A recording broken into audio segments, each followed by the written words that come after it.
What if beneath the continents we know, beneath every oceanic trench and trembling fault line, there lies not only molten stone, but memory, the kind of memory that breathes, that remembers every birth of a mountain and every silence of extinction. For centuries the earth has been mapped, mined and measured, yet none can say with certainty what sleeps in its deepest hollows. There are myths of entrances in the poles, cities glowing beneath the crust, and voices carried upward through stone. Perhaps these are not fantasies, but echoes, resonances from something that still stirs below, unseen, unchanged.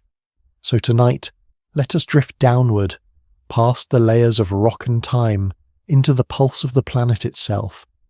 Perhaps there, in that quiet heart of darkness, we may find not the end of our search, but its beginning. Take a moment to like this video and subscribe. Only if you truly enjoy stories that drift between dream and history. And if you're still awake, tell me in the comments where you're listening from, and what time it is. They say the Earth is solid, predictable, mapped down to the very layers of its mantle. But deep inside, where light has never touched, there lingers a possibility, one that geology alone cannot quiet. It begins not with science, but with silence. The kind of silence found in caves so deep that sound itself seems to slow. Explorers have described it as a presence, as though the walls themselves listened. Perhaps, in some forgotten epoch, that silence was not empty at all. In 1947, a curious report emerged from Antarctica. The diary of Admiral Richard E. Byrd, real or apocryphal, no one can say for certain, spoke of an expedition that crossed into a temperate valley beyond the ice, filled with green forests and ancient structures that defied known history. Byrd described beings of immense intelligence, warning of humanity's reckless use of atomic power. Officially, his words were dismissed, the document buried under the weight of rational disbelief, but still that image remains. A warm world beneath the frozen skin of Earth. Could it have been a hallucination? Or was it a fleeting window into something that should have remained unseen?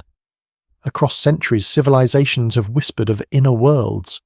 The Buddhists spoke of Agartha, a vast subterranean kingdom ruled by enlightened beings. The Hopi elders told of ant people who sheltered humanity during the fires of creation. Even the Greeks imagined Hades, not merely a realm of the dead, but an inverted world beneath our own, alive with unseen forces and watchful intelligences. These were not isolated fantasies. They formed a global pattern, a repetition too synchronized to be coincidence. What if these myths were fragments of memory, handed down from those who once saw light in the depths? Modern science traces the Earth's core through seismic waves, dense and molten. Yet, there are anomalies. Zones where the waves bend unexpectedly, slowing as if passing through something softer, structured, perhaps hollow. In 2019, researchers at the University of California noticed two massive continent-sized regions deep within the mantle, thousands of kilometers beneath Africa and the Pacific. Their composition remains a mystery. Some believe they are remnants of ancient tectonic slabs. Others whisper they might be something older, something that was not meant to be found. The old Tibetan texts mention the Shambhala scrolls, describing entrances hidden among the Himalayas, guarded by vibrations only certain minds can perceive. They spoke of a light that does not burn and yet illuminates, said to emanate from a city within the Earth's shell. Western explorers like Ferdinand Ossendowski in the early 20th century claimed to have heard similar stories during his travels through Mongolia. Accounts of tunnels beneath the Gobi Desert leading to a subterranean civilization that observes humanity from below, intervening only in moments of cosmic imbalance. Skeptics argue that such stories belong to the domain of metaphor, symbols of spiritual descent and awakening. But what if both meanings coexist? What if spirit and matter, myth and geology, are merely two sides of the same buried coin? The ancients often blurred the line between literal and symbolic truth. When they said below, they may not have meant underfoot, but beneath the surface of perception itself. Still, the convergence of myth and measurement raises uncomfortable questions. In 1970, during the Kola Super Deep Borehole project in Russia, scientists drilled over 12 kilometers into the Earth's crust. At that depth, instruments began to behave unpredictably. Temperatures rose beyond projections, and the drill bit vibrated as though meeting a hollow resistance. Some workers reported hearing faint sounds, something like wind, others said voices. The story was dismissed as superstition, yet the borehole was quietly sealed not long after.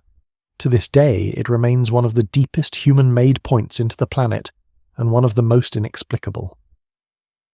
There is a strange symmetry in how forbidden depths and forgotten histories intertwine. The further we dig, the more we encounter echoes of stories long dismissed as myth. Could it be that human memory, like the Earth's crust, contains layers, some eroded, others fossilized? If a civilization once thrived beneath, it might not have perished. It might have adapted, hidden, evolved in silence. After all, survival often favors those who vanish from the visible world. Consider this. If the Earth once endured cataclysms, floods, magnetic reversals, meteor impacts, would it not make sense for an advanced culture to retreat inward, rather than rebuild on a surface destined for destruction? The concept of refuge beneath the crust is not entirely impossible. Certain extremophiles, microscopic life forms, survive kilometers underground, feeding on minerals and radiations. The principle of life below is already proven. The only question left is whether intelligence could do the same. Sometimes when volcanoes erupt or the ground trembles, we call it tectonic movement, but the ancients called it the breathing of the underworld, the turning of the engines below. What if those tremors are not random? What if they are signs of a world adjusting, shifting, or perhaps communicating in its own slow geological language? We measure the tremors but never listen to them. And then there is the magnetism, the invisible current that wraps the planet, pulsing like a heartbeat. It fluctuates, drifts, reverses. Some ancient traditions believed it to be the breath of the inner sun, the radiant core of a world within. To modern science, it is the result of molten iron convection. Yet both describe motion, energy, and rhythm, a pattern that suggests something alive, conscious in its own elemental way. Maybe the hollow earth is not a place to be reached by digging or drilling, but by remembering. Perhaps it exists within the same forgotten stratum as myth itself, part memory, part magnetism, part dream. And maybe in that intersection lies the truth our instruments cannot yet translate. If such a civilization exists below us, they would not need to hide from our eyes. We have long been blind to anything that does not fit the pattern of our accepted reality. The deeper question then is not whether they exist, but whether we are ready to see them when they finally choose to rise. Or perhaps they already have. Some say that to understand what lies beneath we must look to the oldest maps, the ones drawn before the world was rearranged by empire. On those yellowed parchments, coastlines are uncertain, but the interior of the earth is often depicted with purpose. Take, for example, the Piri-Reis map of 1513, discovered in Istanbul and believed to have been copied from far older sources. It shows Antarctica not as a frozen wasteland, but as a temperate land, free of ice, complete with rivers and vegetation. Yet Antarctica's ice cap, by conventional science, is millions of years old. How could a 16th century cartographer have known what lay beneath it? Unless, perhaps, someone before him had seen it firsthand, someone who lived during an age when the Earth's surface was not yet sealed in frost. The anomaly has haunted historians and geographers alike. Charles Hapgood, a professor from Keene State College, proposed that Earth's crust periodically shifts as a whole, displacing continents and rewriting geography in cataclysmic sweeps. He called it crustal displacement. If that were true, then civilizations could have thrived on lands now buried under glaciers, or perhaps beneath the crust itself, preserved in warmth while the outer world froze. Hapgood's theory was later echoed by Albert Einstein, who saw in it a plausible rhythm of planetary rebalancing. Yet the idea faded, swallowed by academic orthodoxy, perhaps because it opened a door that science was not ready to walk through. But let us return to the ice. In the late 20th century, a joint Soviet and American drilling project at Lake Vostok revealed something almost impossible. Beneath 4 kilometers of Antarctic ice lay a liquid lake, untouched by sunlight for perhaps 15 million years. In that sealed chamber, scientists detected signs of microbial life, thriving without photosynthesis. The deeper they drilled, the more the instruments faltered. Data was incomplete, sensors failed, and when samples were retrieved, they were swiftly classified. Rumours emerged, echoes of structures detected through sonar imaging beneath the ice, symmetrical patterns inconsistent with natural formations. It was said the data was transferred to private archives, never released. If there is a secret civilization within the Earth, Antarctica would be its most logical gate. The ancients spoke of northern and southern portals, entrances aligned with the poles, guarded by storms and magnetism. Byrd's mysterious temperate valley would align almost exactly with the region above Lake Vostok. Could the two be fragments of one truth, scattered across centuries? And yet, the idea of an inner world predates modern exploration by millennia. The Babylonian Enuma Elish describes a world divided into layers: the heavens, the surface, and the Apsu, the deep water beneath, home to beings that existed before the gods of the sky. The Mayans spoke of Xibalba, the place of fear, accessible through caves and cenotes, where the first ancestors descended to commune with divine intelligences. Even in Norse mythology, there is Svartalfheim, the realm of the dark elves, builders of ancient wonders living beneath the roots of Yggdrasil. Across cultures, the below has never been merely geological, it has always been inhabited. In 1838, Edgar Allan Poe wrote the narrative of Arthur Gordon Pym, a novel that seemed almost prophetic. The story describes an expedition to the Antarctic where the protagonist encounters vast white birds and a hole leading inward, not downward. Later, Jules Verne expanded the idea in Journey to the Centre of the Earth, turning imagination into literature. Yet Verne claimed to have based his fiction on obscure Icelandic manuscripts that referenced worlds below the crust. When fiction echoes myth, and myth echoes data, something within the overlap begins to feel uncomfortably real. Then there are the magnetic anomalies, those invisible signatures scattered across the poles where compasses falter and radio signals dissolve. Pilots have reported sudden gravitational shifts while flying near the Arctic Circle, brief sensations of weightlessness, as if passing through a field of altered density. Satellites occasionally record unexplained heat blooms beneath the Antarctic plateau, patterns that repeat every 12 years, almost rhythmic, as though part of a planetary cycle. NASA calls them geothermal anomalies. The ancients might have called them breathing. Some traditions hold that the Earth is not merely a planet, but a living being. Gaia, in the old Greek sense, a conscious organism. If so, then perhaps its inner civilization is not separate from it, but an extension of its own self-awareness. Imagine a biosphere within a biosphere, an ecology that reflects the surface but functions on entirely different rules. Light that does not come from the sun, but from bioluminescent minerals, glowing rivers, or the electromagnetic heartbeat of the planet. Could consciousness exist there in forms unrecognizable to us? Plasmic, luminous, ancient. There is a curious note from the late Nikola Tesla written in 1899 during his experiments in Colorado Springs. He recorded receiving strange rhythmic signals, repeating in mathematical sequences. He believed they came from extraterrestrial intelligence. Yet, when the recordings were reanalyzed decades later, the signals appeared to originate from within the Earth, refracted through the planet's conductive layers. If Tesla truly heard the voice of the Earth, could it have been a language, not of words, but of resonance?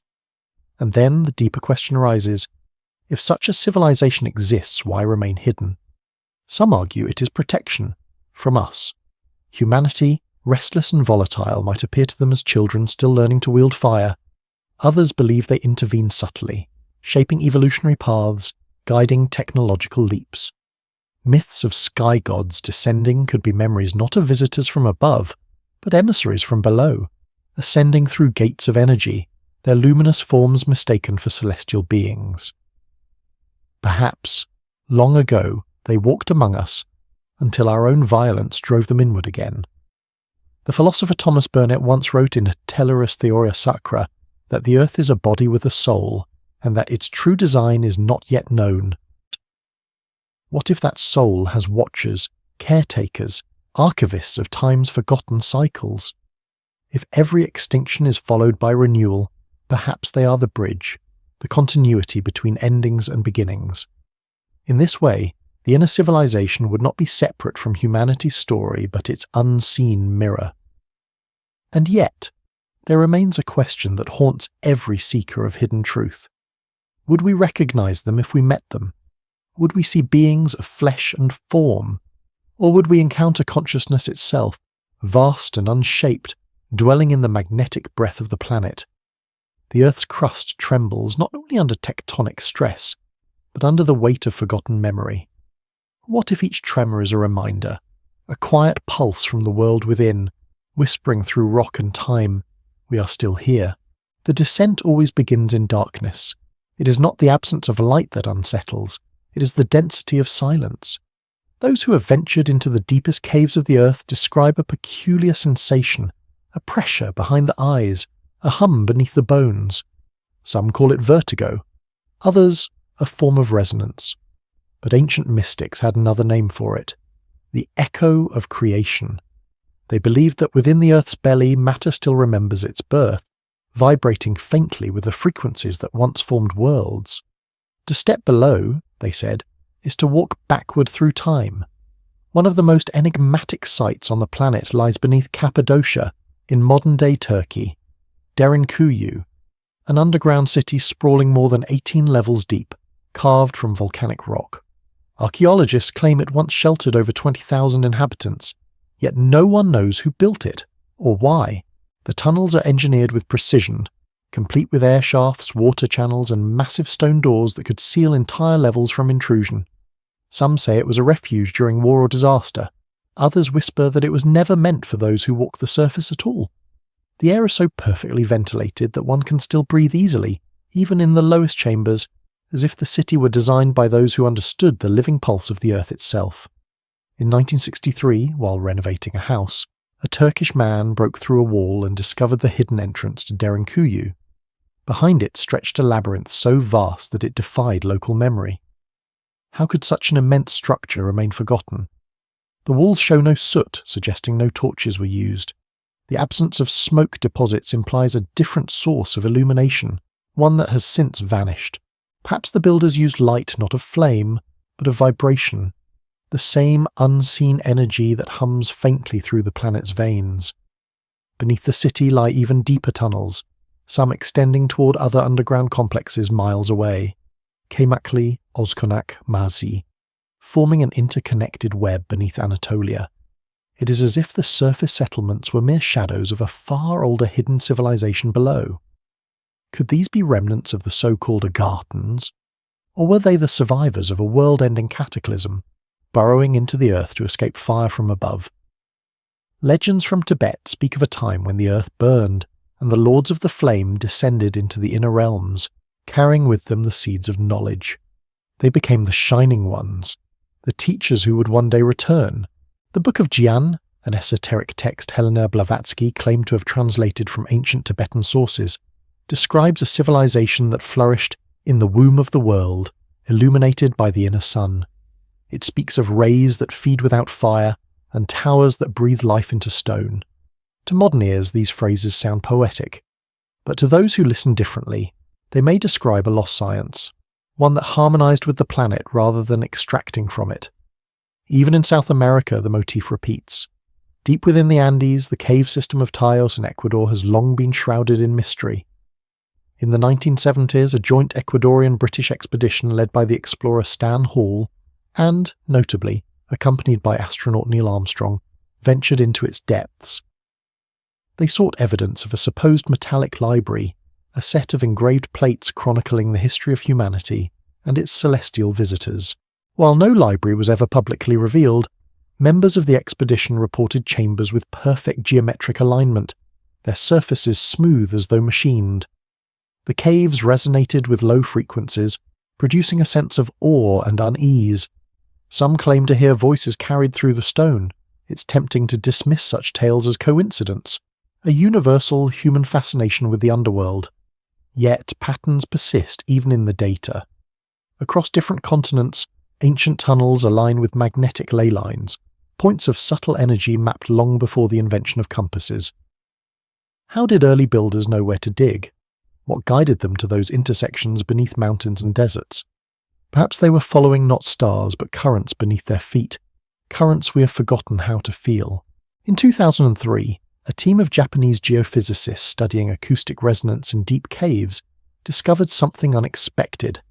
Certain frequencies cause subterranean chambers to amplify natural electromagnetic fields.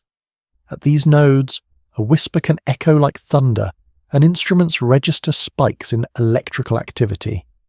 Such places could theoretically act as amplifiers for energy, or consciousness itself. If a civilization once mastered this interaction between sound, stone, and magnetism, their cities might still hum faintly in the dark, powered not by machines, but by the resonance of the Earth's own voice. The idea is not as implausible as it seems. Even today, modern engineers study piezoelectric effects, how quartz and certain minerals generate voltage under pressure. In the planet's crust, quartz is abundant. Every tremor, every shift of tectonic stress produces waves of subtle charge. Could it be that these ancient builders harness such forces, creating self-sustaining environments powered by the heartbeat of the world? And what of the myths that speak of the return from below? Hopi elders say that when the next purification comes, the people of the inner world will rise to help restore balance. In their stories, they are not gods but guardians, keepers of knowledge who withdrew when humanity forgot how to listen. In the Epic of Gilgamesh, the hero's descent into the underworld is not a punishment, but a journey toward understanding. Perhaps every descent, real or symbolic, carries that same purpose, to remember what lies beneath the noise of our age. Still, one cannot help but wonder, if these subterranean civilizations truly exist, do they watch us as we once watched the stars? Do they record our history, waiting for the day when the surface world collapses again, so they may emerge and begin anew? Or are they the remnants of our own forgotten past, waiting for us to rediscover the path downward? Perhaps that is why the entrances are said to close when approached without reverence. Perhaps it is not that they hide from us, but that the earth itself decides who may enter. In every legend, the gate opens not through force, but through vibration, a tone, a frequency, a harmony with the planet's inner pulse. It is said that when one stands in silence long enough beneath the right mountain, the earth will hum in response, and if one listens deeply, beneath that hum, there is a whisper, not of fear, but of recognition. If the underworld is real, then it is not a place of exile. It is home, the first home, and perhaps one day, when the surface grows too loud to bear, we will remember the way back. There are maps that no one speaks of anymore, fragments found in archives, annotated with strange markings, spiral symbols, and lines that lead not across the sea, but inward. They do not end at the edge of continents. They vanish into mountain ranges, fault lines, and caves. Among them is a peculiar chart known as the Sims map, drawn in the early 19th century by John Cleves Sims, an American Army officer turned visionary. Sims believed that the Earth was hollow, its poles open gateways leading to a vast interior world.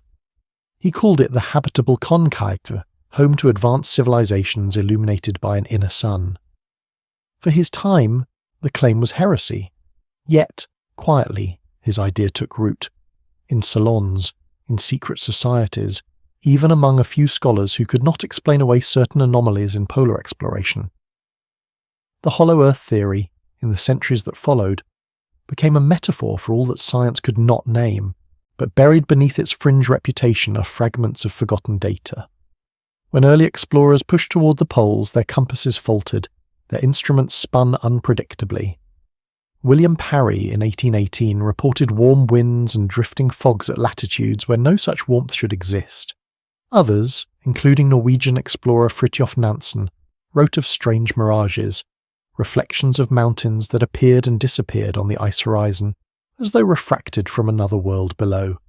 These were dismissed as optical illusions, yet their consistency across accounts suggests a repeating phenomenon, not random error. When we speak of inner worlds, the imagination leans toward fantasy. Yet beneath our feet, measurable voids already exist, miles-wide caverns carved by water, magma, and time. Recent radar imaging by the European Space Agency has detected enormous cavities beneath the Antarctic ice shelf, some larger than entire cities. Officially, they are geological formations, but the patterns of heat detected within them, consistent, structured, geometric, hint at something beyond simple nature.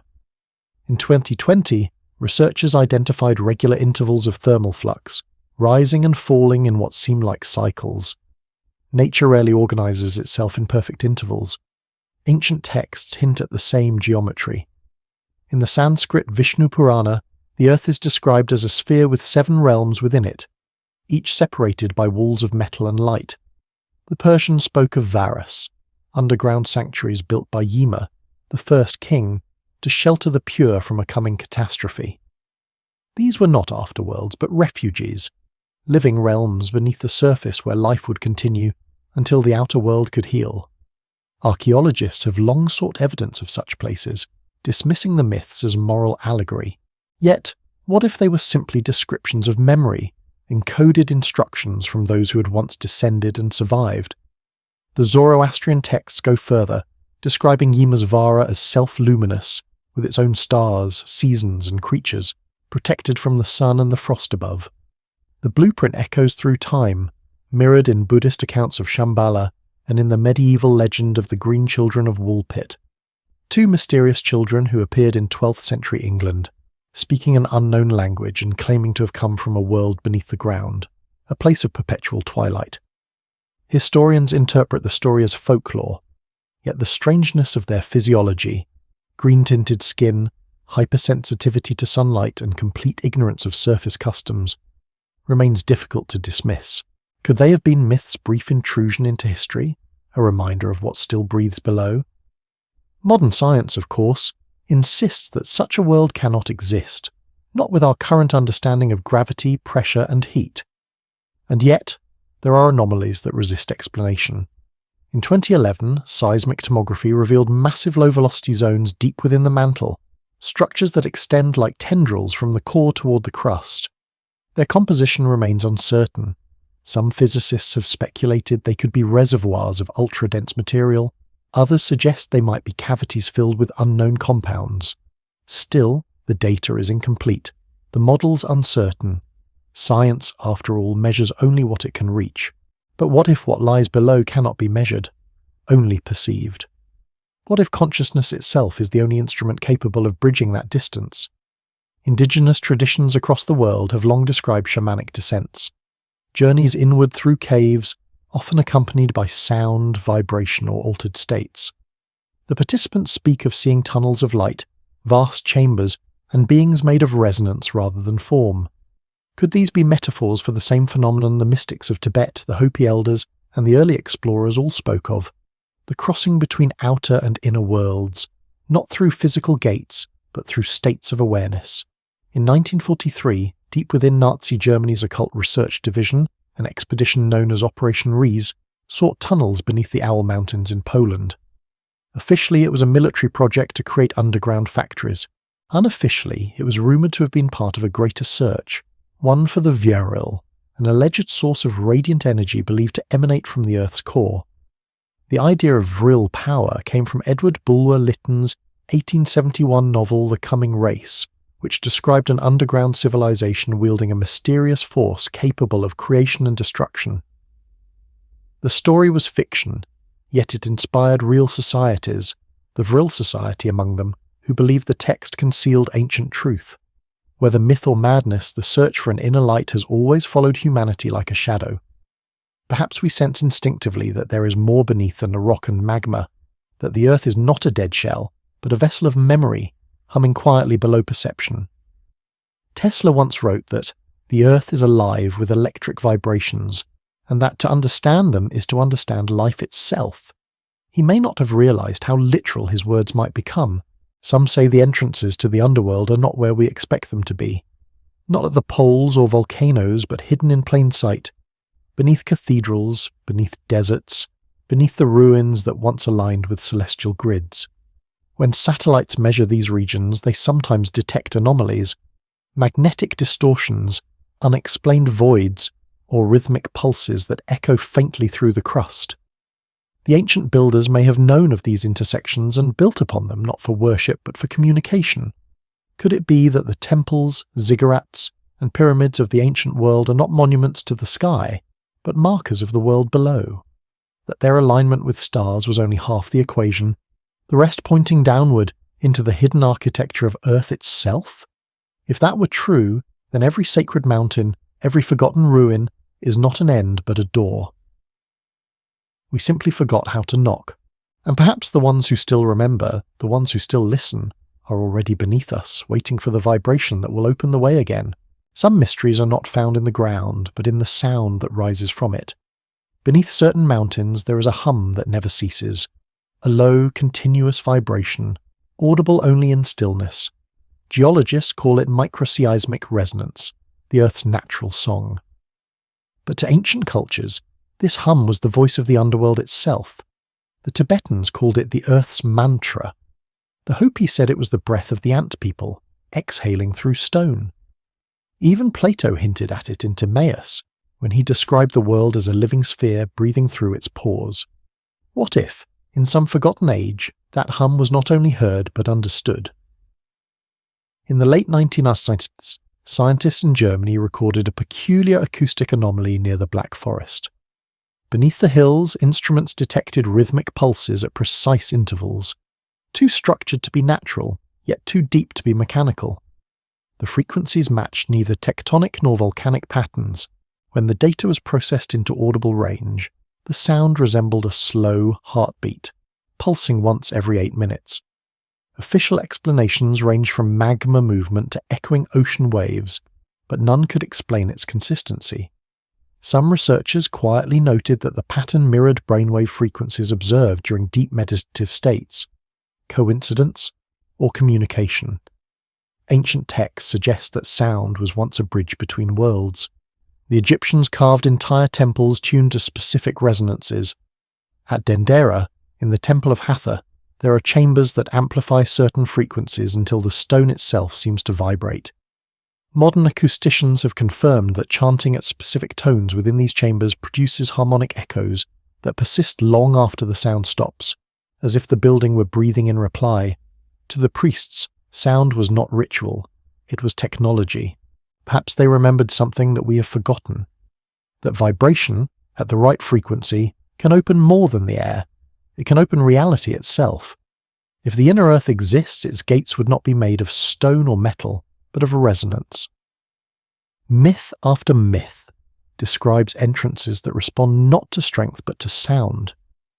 In Tibetan legends, the gateway to Shambhala opens to those who chant the syllables of creation in perfect harmony.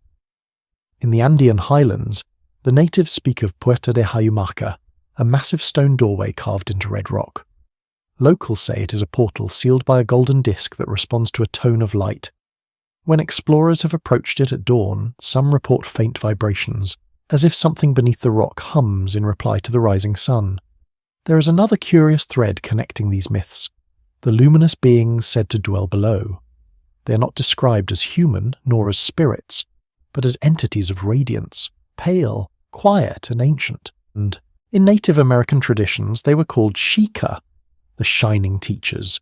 In Vedic texts, they are the Nagas, serpentine beings who guard knowledge beneath sacred rivers and mountains. In both, they are depicted not as evil, but as custodians, guardians of balance between the surface and the depths. Modern observers might call these stories symbolic, representations of inner wisdom or spiritual descent. Yet, certain historical accounts blur that line. In 1572, Spanish conquistadors recorded an encounter in the Andes with villagers who spoke of a race living beneath the light of the mountain. They described their city as self-illuminating, its walls warm to the touch, its inhabitants tall and pale. The reports were buried in colonial archives, dismissed as delusion. But centuries later, satellite thermal imaging identified unexplained heat signatures beneath that same region, regular, rectangular, as if something artificial rested below. The Maya too left clues. Beneath Chichen Itza lies a network of flooded tunnels, the cenotes. Archaeologists discovered that they align perfectly with the stars of Orion's belt. Some believe the alignment mirrors not the heavens above but the chambers below, forming a map between two worlds. The Maya called the underworld Xibalba, a realm of trial and transformation. It was not a place of punishment, but of renewal. To descend was to remember. In recent decades, scientists studying the deep biosphere have found life thriving miles underground, organisms feeding on radiation and minerals, forming ecosystems untouched by the sun. They call it the deep microbial world. It is estimated that the total biomass below Earth's surface outweighs all life above it. If life can thrive in the dark, what stops consciousness from doing the same? Evolution, after all, is not confined to light. Perhaps the beings of the underworld are not extinct or alien, but evolved along a parallel path, adapted to pressure, to magnetism, to frequencies we cannot sense. Our eyes, tuned for daylight, would see nothing. Our ears, deaf to infrasound, would hear silence. And yet, beneath that silence there could be civilizations, slow, luminous, enduring. To them, our world might seem chaotic, noisy, half awake. There is a notion in ancient Hermetic philosophy, as above, so below. Most interpret it as metaphor. But what if it was a literal truth, the structure of existence mirrored inward?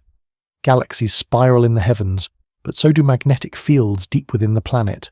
Could the core of Earth, that seething mass of molten metal, be more than a furnace? Could it be a kind of sun, alive, radiating both heat and consciousness through every layer of rock? In 2015, a group of researchers at Princeton University studying global acoustic resonance detected what they described as planetary oscillations, vibrations that ring through the Earth in harmonics, as if the planet itself were a bell. These frequencies, though imperceptible to human ears, form standing waves that repeat over millennia. If one could amplify them, perhaps one would hear the true sound of the planet, the same hum ancient mystics meditated upon in their caves. Perhaps to them, listening was a way of remembering. Every culture has a story of the underworld, not as punishment, but as passage.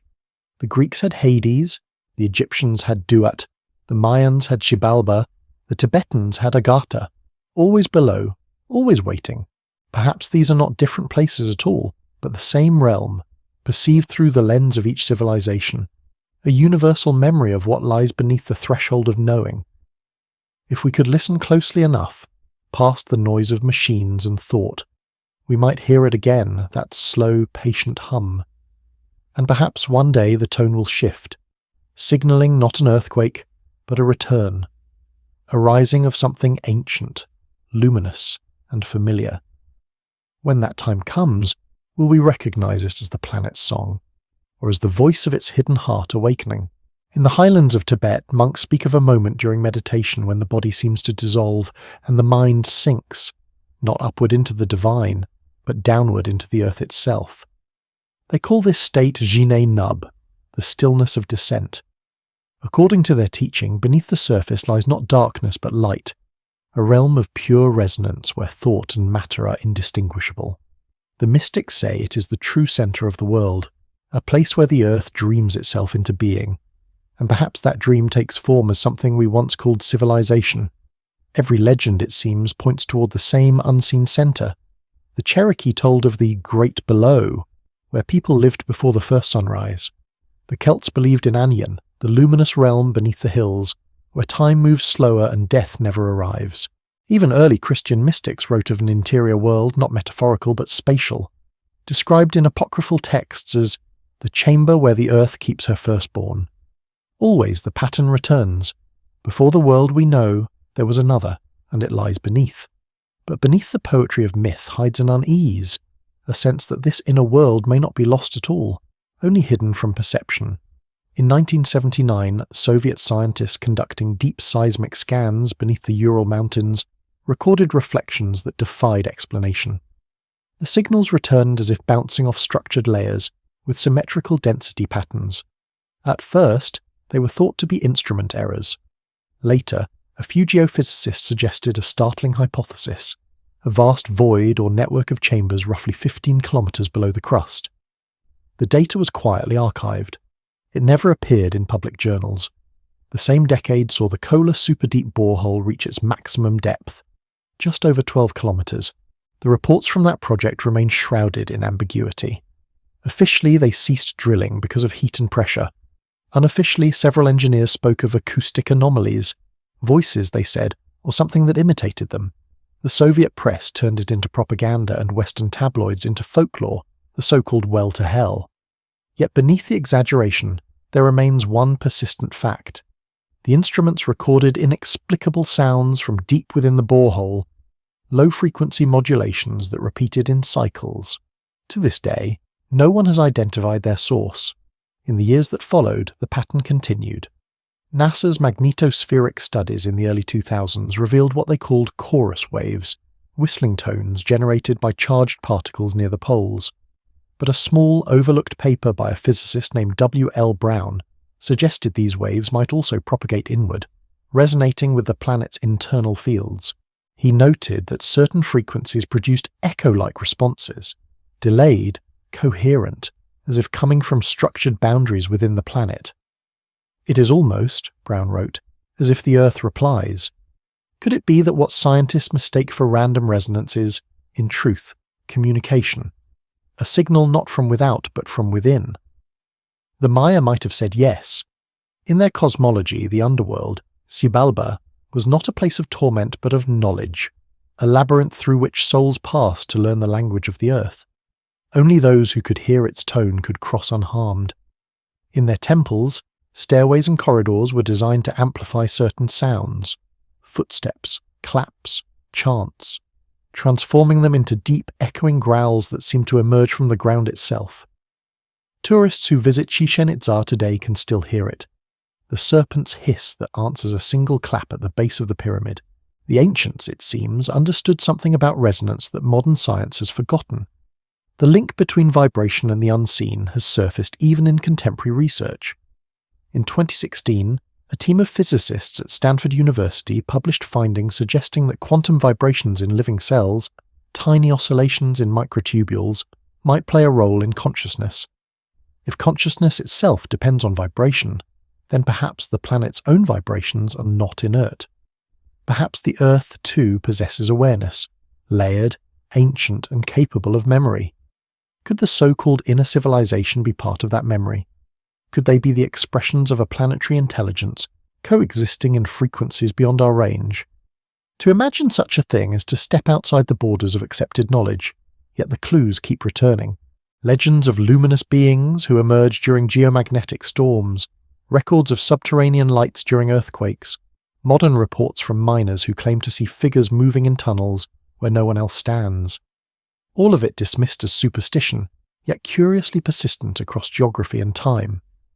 In 2002, an engineer named Eric Hallberg, working in the Atacama Desert, reported seismic readings unlike any he had seen before. The waves moved upward, not downward, as though generated from below by something vast yet delicate. When he adjusted the instruments, the signals ceased, as if aware of observation. He left the project months later, never speaking publicly again. His notebooks, shared privately before his death, contained one haunting line: "The Earth listens back." Perhaps these are not isolated anomalies, but messages within a larger pattern, a whisper from the depths, waiting for us to hear. Humanity, with its machines and noise, may be deaf to that frequency, yet our ancestors, attuned to the rhythm of drums and wind, might have heard it clearly. Their myths, their rituals, their songs, could they be remnants of a forgotten dialogue between the surface and the core? If we entertain that thought, the purpose of myth transforms. The underworld is no longer a symbol of death, but of depth, the deeper consciousness of the planet itself. To enter it is to descend into the collective memory of life, into the strata where time and awareness intertwine.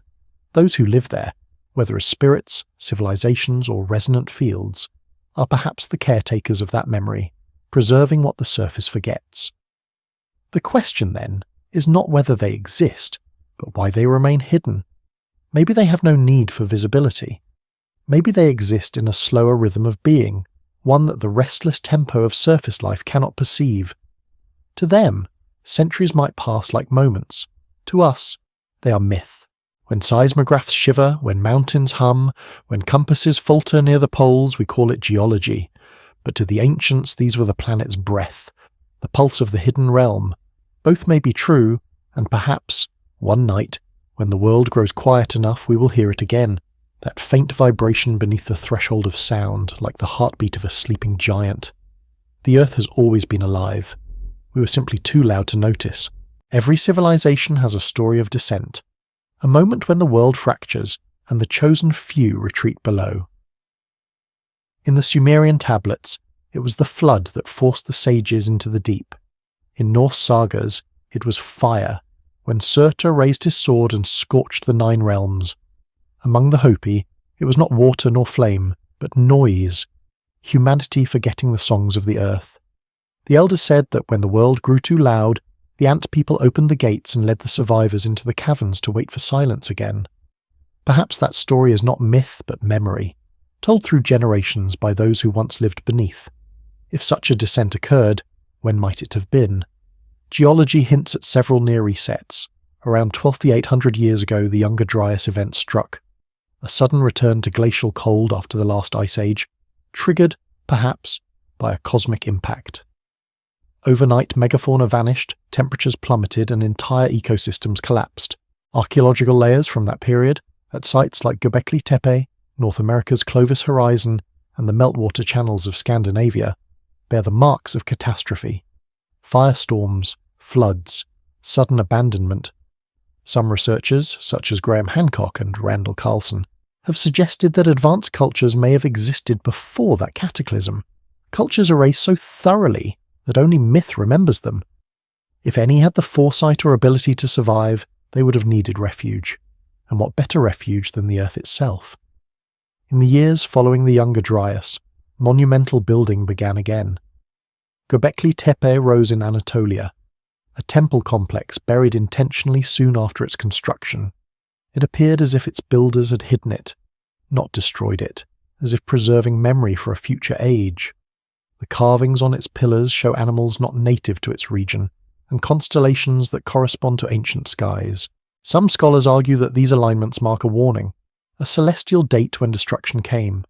Could those builders have been descendants of those who survived below?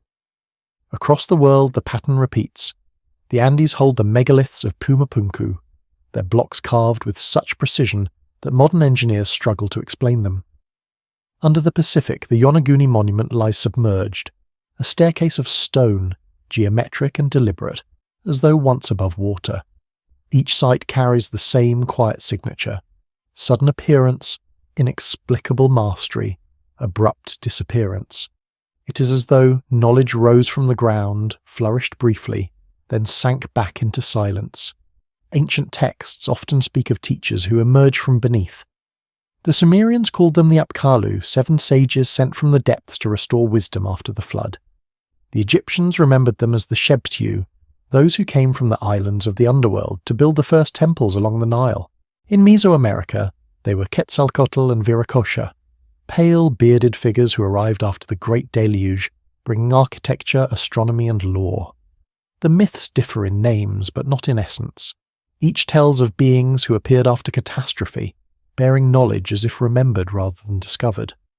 Modern archaeology hesitates at the edge of these parallels, yet even within its caution, small cracks appear. In 2021, radar mapping of the Amazon basin revealed vast geometric earthworks, roads, plazas, and mounds hidden beneath jungle canopy. They suggest an organized civilization far older than previously imagined, one that vanished without trace.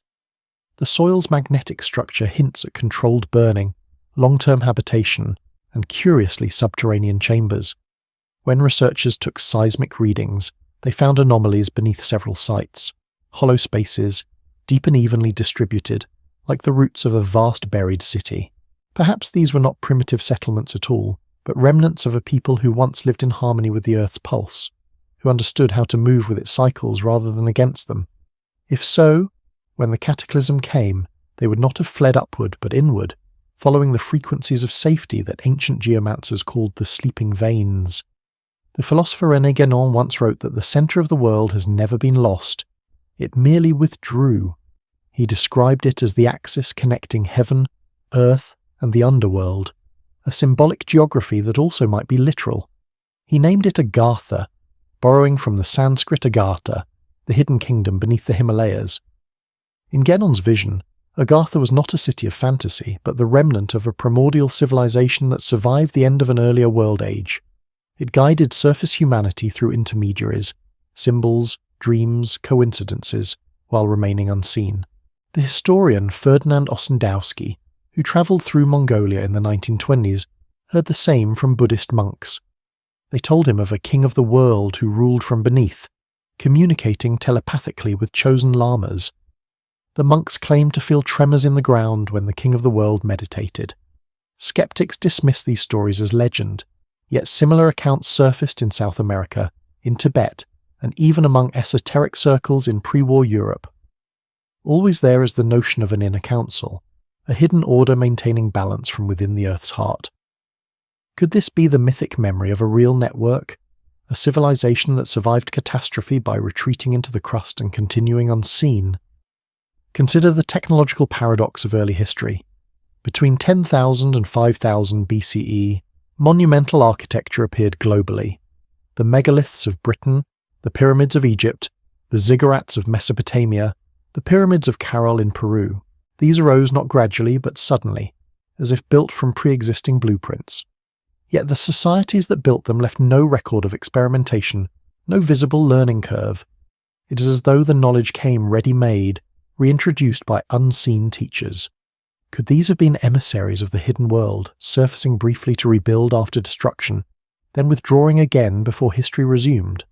If so, their silence makes sense. To reveal themselves would risk persecution, mythologization, or worse. The surface world has always feared what it cannot control. Perhaps the hidden ones learned long ago that survival requires secrecy. Still, fragments of their presence linger in the magnetic alignments of ancient sites, in the subterranean chambers beneath cathedrals and temples, in the myths that refuse to die. Even today, explorers stumble upon cave systems that stretch beyond mapped boundaries. In 2018, divers in Mexico connected the Sacactun and Dos Ojos caves, forming the largest known underwater network on Earth, over 340 kilometers long. Within it, they found artifacts, bones, and traces of ceremonial fire. Who would light torches so deep beneath the sea? The deeper question is not whether these places exist, but whether they are merely physical. Perhaps they are thresholds, zones where the outer and inner worlds overlap. The ancients may have entered not through digging, but through awareness, through harmony with the planet's frequency. The descent was not mechanical, it was vibrational, a tuning of the soul to the Earth's deeper heartbeat. If the hidden civilization still lives, they would see us as the forgetful descendants of their own past, a species that abandoned silence for noise, harmony for haste. They might not hate us, they might simply wait. For time, in their world, would not move as it does on the surface. It would spiral inward, slow and eternal, and perhaps, when the next great change comes, fire, flood, or silence, they will rise again, just as they have before, not to conquer, but to remind us of what was once known, that beneath our restless world, the earth still dreams, and some still remember the way into that dream. There are places on Earth where the line between myth and geology blurs, where stone seems to hold memory like flesh holds scent. One such place is Mount Shasta in Northern California. To tourists, it is simply a mountain, snow-capped and serene. But to the elders of the Modoc and Shasta tribes, it is something more. A gateway, a breathing conduit between this world and the one below. They tell of luminous beings called the Lemurians, who emerged after the Great Flood, building crystalline halls within the mountain's heart. When storms sweep across its peak, locals claim to see strange lights, soft orbs moving in silence, not lightning, not aircraft, but something alive. In 1931, a man named Frederick Spencer Oliver published A Dweller on Two Planets, claiming it was dictated to him telepathically by a being from inside Mount Shasta. The book described a city called Telos, an advanced civilization descended from the lost continent of Lemuria. The text was dismissed as fantasy, yet it curiously echoed older indigenous accounts that predated it by centuries. Even now, Mount Shasta remains one of the most magnetically anomalous regions in North America. Compasses falter, radio signals waver, pilots avoid its upper air currents. Geologists record unexplained thermal readings near its summit, though there are no active vents. Some say it is because the Earth's crust is thinner there. Others whisper that the warmth is artificial, that something beneath still breathes. The mountain is not alone in such stories.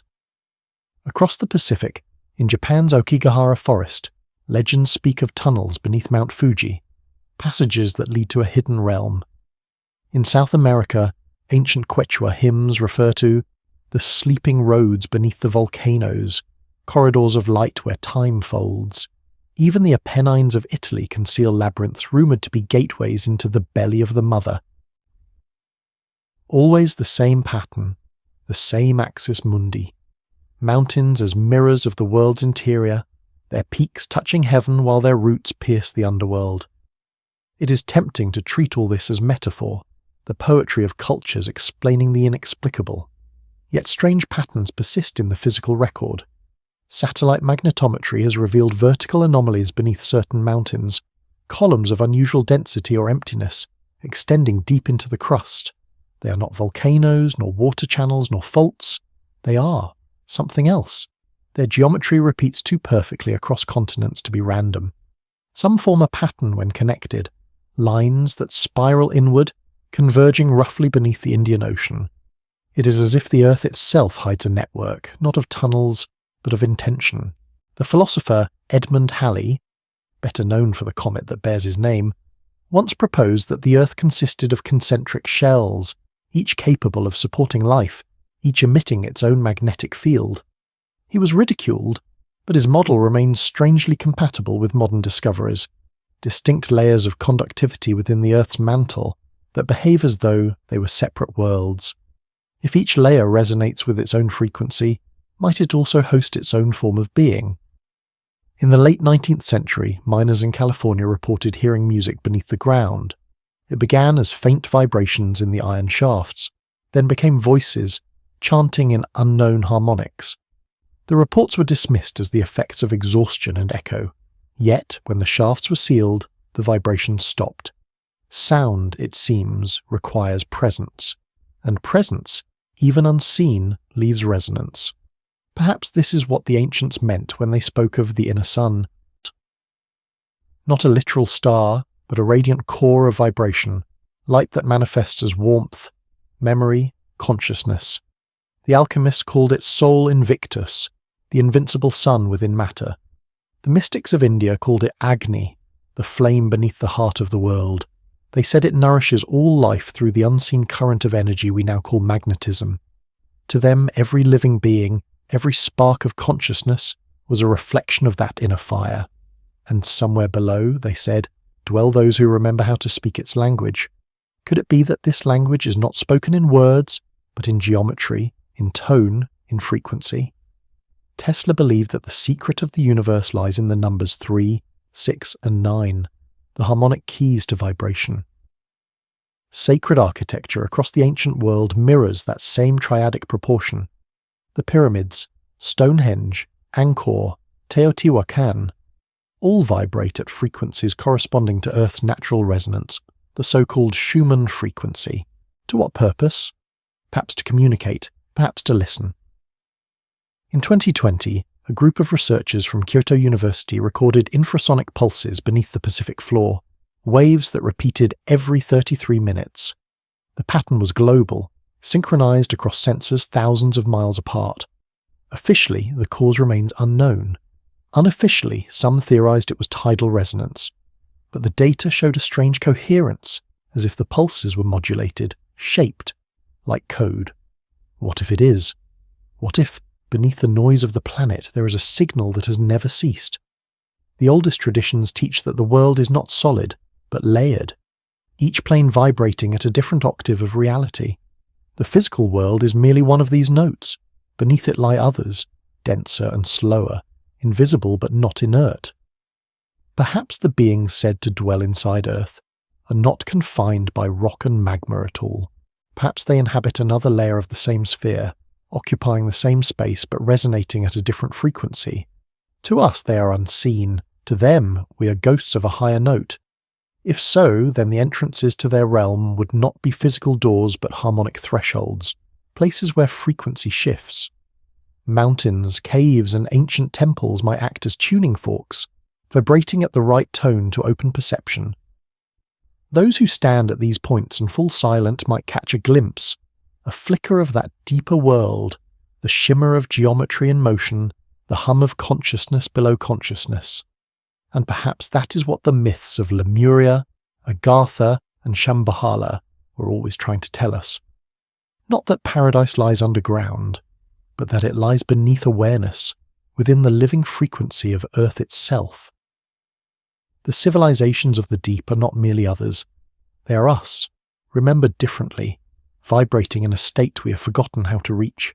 One day, when our instruments are refined enough, or our minds quiet enough, we may hear the planet's song as it truly is, not random, not chaotic, but symphonic. And within that harmony, we may find not only proof of life below, but the echo of our own origin, calling us home. Beneath everything humanity has built, there is still the slow heartbeat of the earth. It is said that those who live close to that rhythm begin to dream differently. Their sleep fills with images of corridors carved from light, of walls that pulse with faint luminescence. To most, it would seem fantasy. But there are places where dream and stone blur, where evidence, faint and contested, suggests that something ancient may indeed linger beneath the surface of our world. In 1972, during an expedition in the Mato Grosso region of Brazil, a team led by Colonel Percy Fawcett disappeared while searching for what he called the lost city of Z. Fawcett's writings speak of strange tunnels and sounds beneath the jungle, of indigenous tribes who refused to go near certain mountains, because, they said, the earth is not solid there. Long after his disappearance, explorers discovered vast limestone caverns stretching for miles, with geometric walls seemingly cut by design. Some chambers emitted a low hum, inaudible until microphones amplified it. When played back, the sound had a rhythm, 3 tones, repeating every few seconds, too precise to be natural. The files vanished into private archives soon after, their provenance quietly disputed. The Amazon is not alone in its secrets. Beneath the Giza Plateau, ground-penetrating radar has revealed voids, rectangular, symmetrical, buried deep beneath the Great Pyramid. Egyptologists attribute them to air shafts or geological irregularities, yet the pattern is too intentional. In 2017, a team of Japanese and French scientists confirmed the existence of a massive hidden chamber, roughly 30 meters long, sealed since antiquity. What purpose could it serve so deep within stone, untouched for millennia? The priests of ancient Egypt called their temples houses of eternity, built to mirror the heavens. But what if some were also built to mirror what lies below? Many esoteric traditions claim that beneath Giza there runs an underground network, corridors leading to older pre-dynastic structures. The ancient text Am-Tuat, or the Book of What is in the Underworld, speaks of 12 caverns beneath the earth where the sun god Ra travels each night. These are not metaphors for afterlife but diagrams, maps of hidden spaces through which energy, or perhaps consciousness, flows. Early European travellers to Egypt in the 18th century recorded stories from Coptic monks who spoke of doors below the temple, leading to chambers that no torch could illuminate because the light would already be there. If true, then perhaps the inner world was not merely physical but energetic, a network of resonance and light beneath the crust, accessible only through precise alignment or sound. Modern technology, with its mechanical reach but spiritual blindness, might never perceive it. The ancients, attuned to vibration, may have built their monuments as bridges, resonant machines that connected the surface to the memory of the planet itself. Similar legends appear in Mesopotamia. The Sumerian Kutha tablet describes the god Nergal, descending through 7 gates to reach the city beneath the world, where the dead still speak in whispers of metal and light. Archaeologists interpret it as myth. Yet, the text contains topographical detail, references to geological strata, water tables and pressure chambers that eerily match modern data of the region. How could such precision arise without first-hand knowledge? Sometimes myth preserves what science forgets. In the deserts of Iran lies the ancient city of Yazd, riddled with qanats, underground aqueducts built thousands of years ago. They stretch for hundreds of kilometers, carrying cool air and water from distant mountains. Engineers still marvel at their design. Some tunnels descend so deep they are permanently warm, glowing faintly with mineral luminescence. Local legends claim these passages once reached a city of light beneath the Zagros Mountains, where the first fire priests learned to speak with the earth. The Zoroastrians called that realm Var, the refuge built by Yima before the Great Winter, a world not destroyed, but withdrawn. Modern explorers, mapping these tunnels with lidar, discovered that their curvature aligns not with gravity, but with magnetic north. Who could have known such precision in an age before compasses? Perhaps those builders followed something else, an older form of orientation, guided by resonance rather than sight. The same geometry reappears in places separated by oceans, the honeycomb catacombs of Malta, the serpentine tunnels beneath Cusco, the labyrinths of Ellora in India. Each is a mirror of the other, as though the builders shared not only a technique but a memory. Could this be coincidence or continuity? Some researchers, like the late John Keel, suggested that the underworld might not be entirely physical at all, that it exists on the edge between dimensions, accessible through frequencies rather than matter. He compared it to the electromagnetic spectrum, most of reality invisible to human senses yet undeniably present. If the Earth's interior resonates at a lower frequency of existence, then those who dwell there may appear to us only as shadows, lights, or fleeting presences, phenomena we dismiss as paranormal.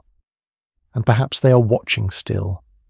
Reports of subterranean hums, glowing orbs emerging from mountains, and sudden magnetic disturbances have increased over the past century, coinciding with our deep mining and drilling projects. As we pierce deeper into the crust, perhaps we trespass upon something long undisturbed. What we interpret as geological resistance might, in truth, be defense, a boundary we were never meant to cross. What if the inner civilization is not lost at all but observing us, measuring whether we are ready to return to balance?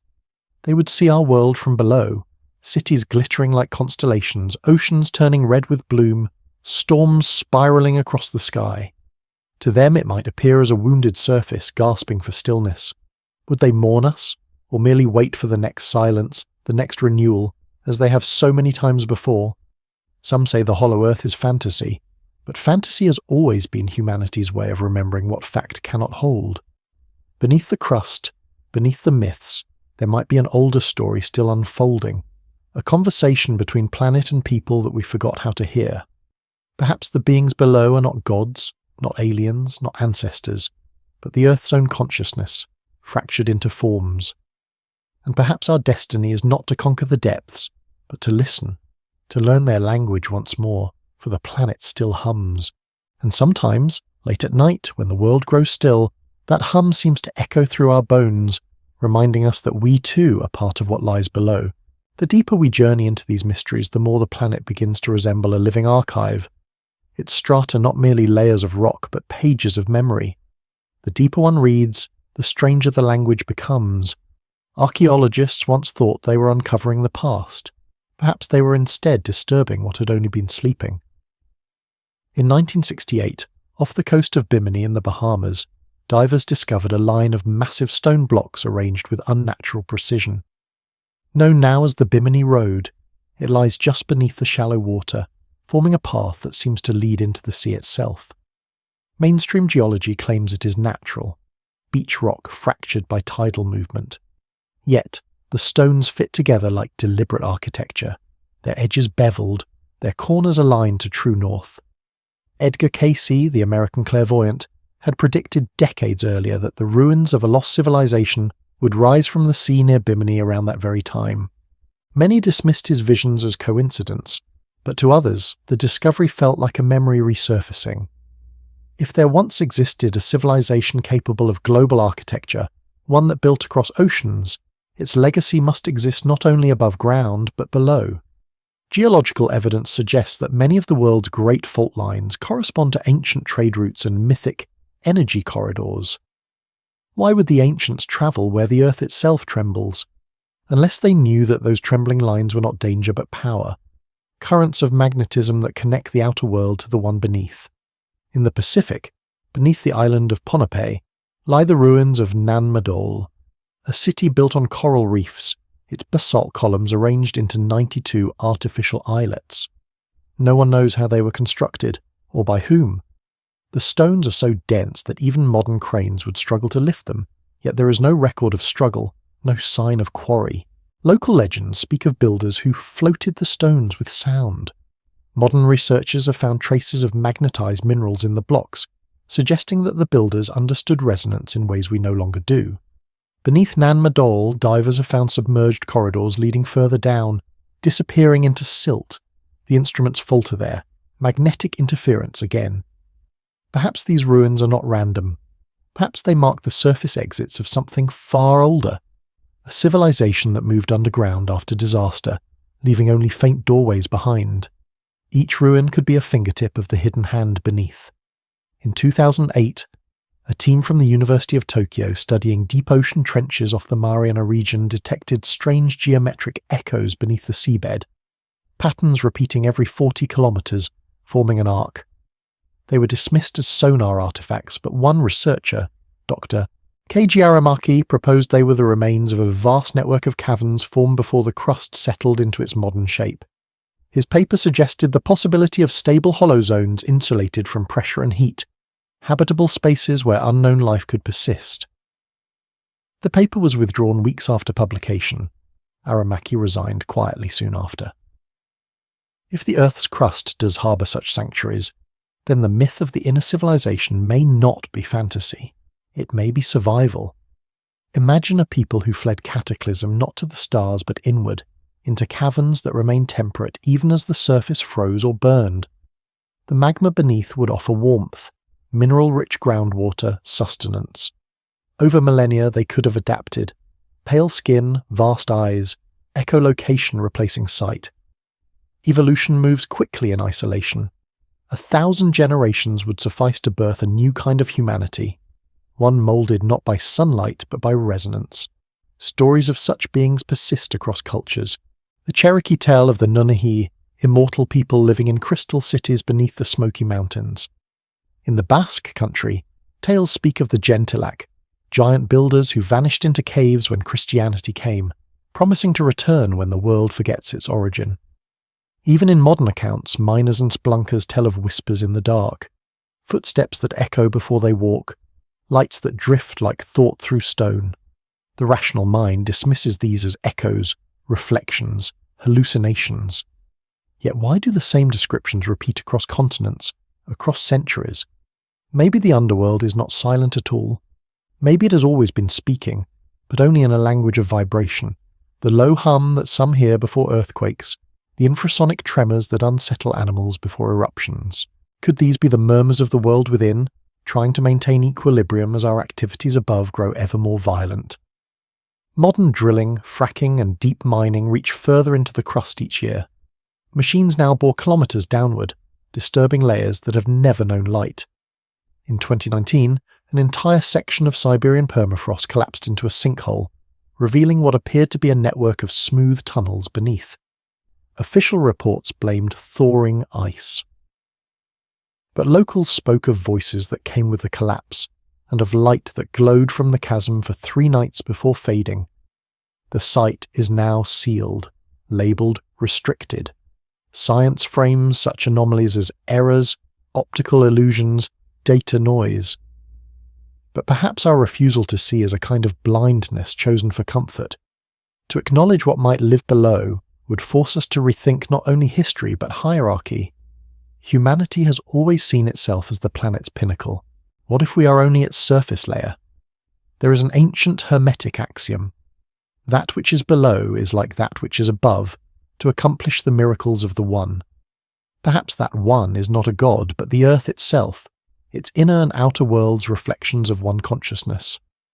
What lives beneath may not be separate from us at all. It may be what we are becoming, or what we once were. Imagine that the underworld is not just a place, but a memory of the earth dreaming itself alive, a field of awareness, folding inward to preserve itself through cycles of destruction. When the surface becomes too chaotic, the consciousness withdraws, curling into its deeper layers.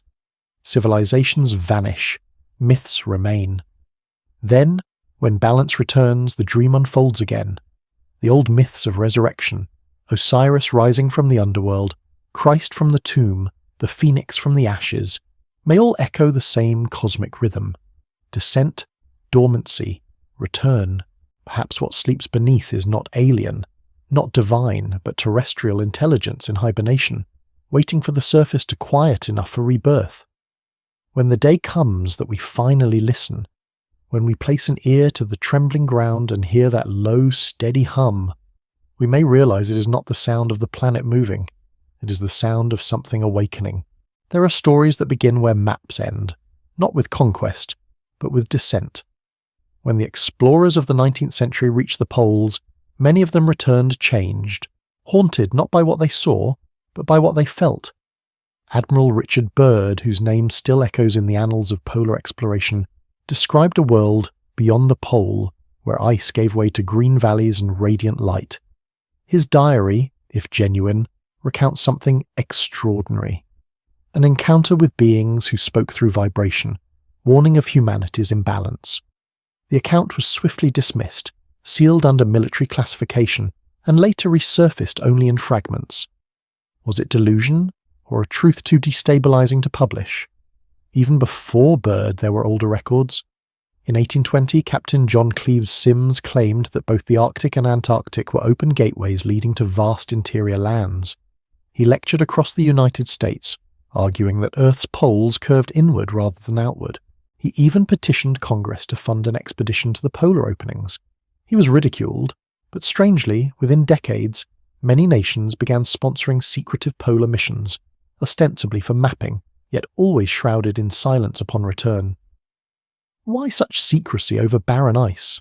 Today, satellite imagery of both poles remains partially restricted. Certain regions of the Antarctic interior are blurred, designated as whiteout anomalies. Officially, this is due to satellite stitching errors, but the pattern is consistent, geometrically precise ovals obscured from public view. What lies beneath those white blanks, between the South Pole and Lake Vostok? Could it be that these errors mark entrances, zones where the crust thins, leading to realms below? Lake Vostok itself remains one of the strangest mysteries on Earth. Hidden beneath 4 kilometers of ice, it has been sealed off for perhaps 15 million years. Yet, when Russian scientists first pierced its surface in 2012, the water they retrieved contained living microbes, life untouched by sunlight for epochs. Their DNA did not match any known species. It was catalogued, studied briefly, and then the data vanished from public release. Whispers emerged of other discoveries, of magnetic readings, faint heat, and even geometric anomalies beneath the lake bed. If these are true, Lake Vostok might not simply be a relic of isolation. It could be a window into another ecosystem, perhaps even another civilization. To dismiss the possibility of advanced life beneath the surface is to forget that we, too, evolved in shadow. All life began in the depths, in darkness, nourished by heat and mineral. The crust was our first sky. Why then should it be impossible that something older, wiser, adapted differently, has remained below? The question is not whether life could exist there, but whether it still does. Consider the nature of energy. Deep within the Earth, currents of magnetism swirl, creating the field that shields our planet from cosmic radiation. These flows are alive, dynamic, responsive, almost sentient in their rhythm. Ancient philosophies treated this as literal life force, the prana of India, the chi of China, the ankh of Egypt. Modern science calls it electromagnetism. Perhaps both are right, for if consciousness is vibration, and the Earth's core is the greatest generator of vibration we know, then consciousness might not only inhabit the Earth, it might be the Earth. Those who claim to have glimpsed the inner world describe it not as a realm of caverns, but as a hollow sphere of light, an inversion of our own world, with its own sky, its own miniature sun glowing at the centre. This imagery persists across time. In Norse cosmology's Ginnunga Gap, the radiant void between realms. In Tibetan Agartha, illuminated from within. In the Vedic locus, each nested within another, reflecting the universe inwardly. Why does this same vision appear again and again? Could it be collective memory? Echoes of an origin we no longer consciously recall? During the early Cold War, rumours spread of military aircraft that flew farther north than their fuel should have allowed, only to return with strange magnetic interference recorded on their instruments. pilots spoke of seeing horizons curve upward instead of down. No official reports confirm it, but within certain classified circles whispers persist of inversion zones, where compasses spin and GPS systems lose orientation.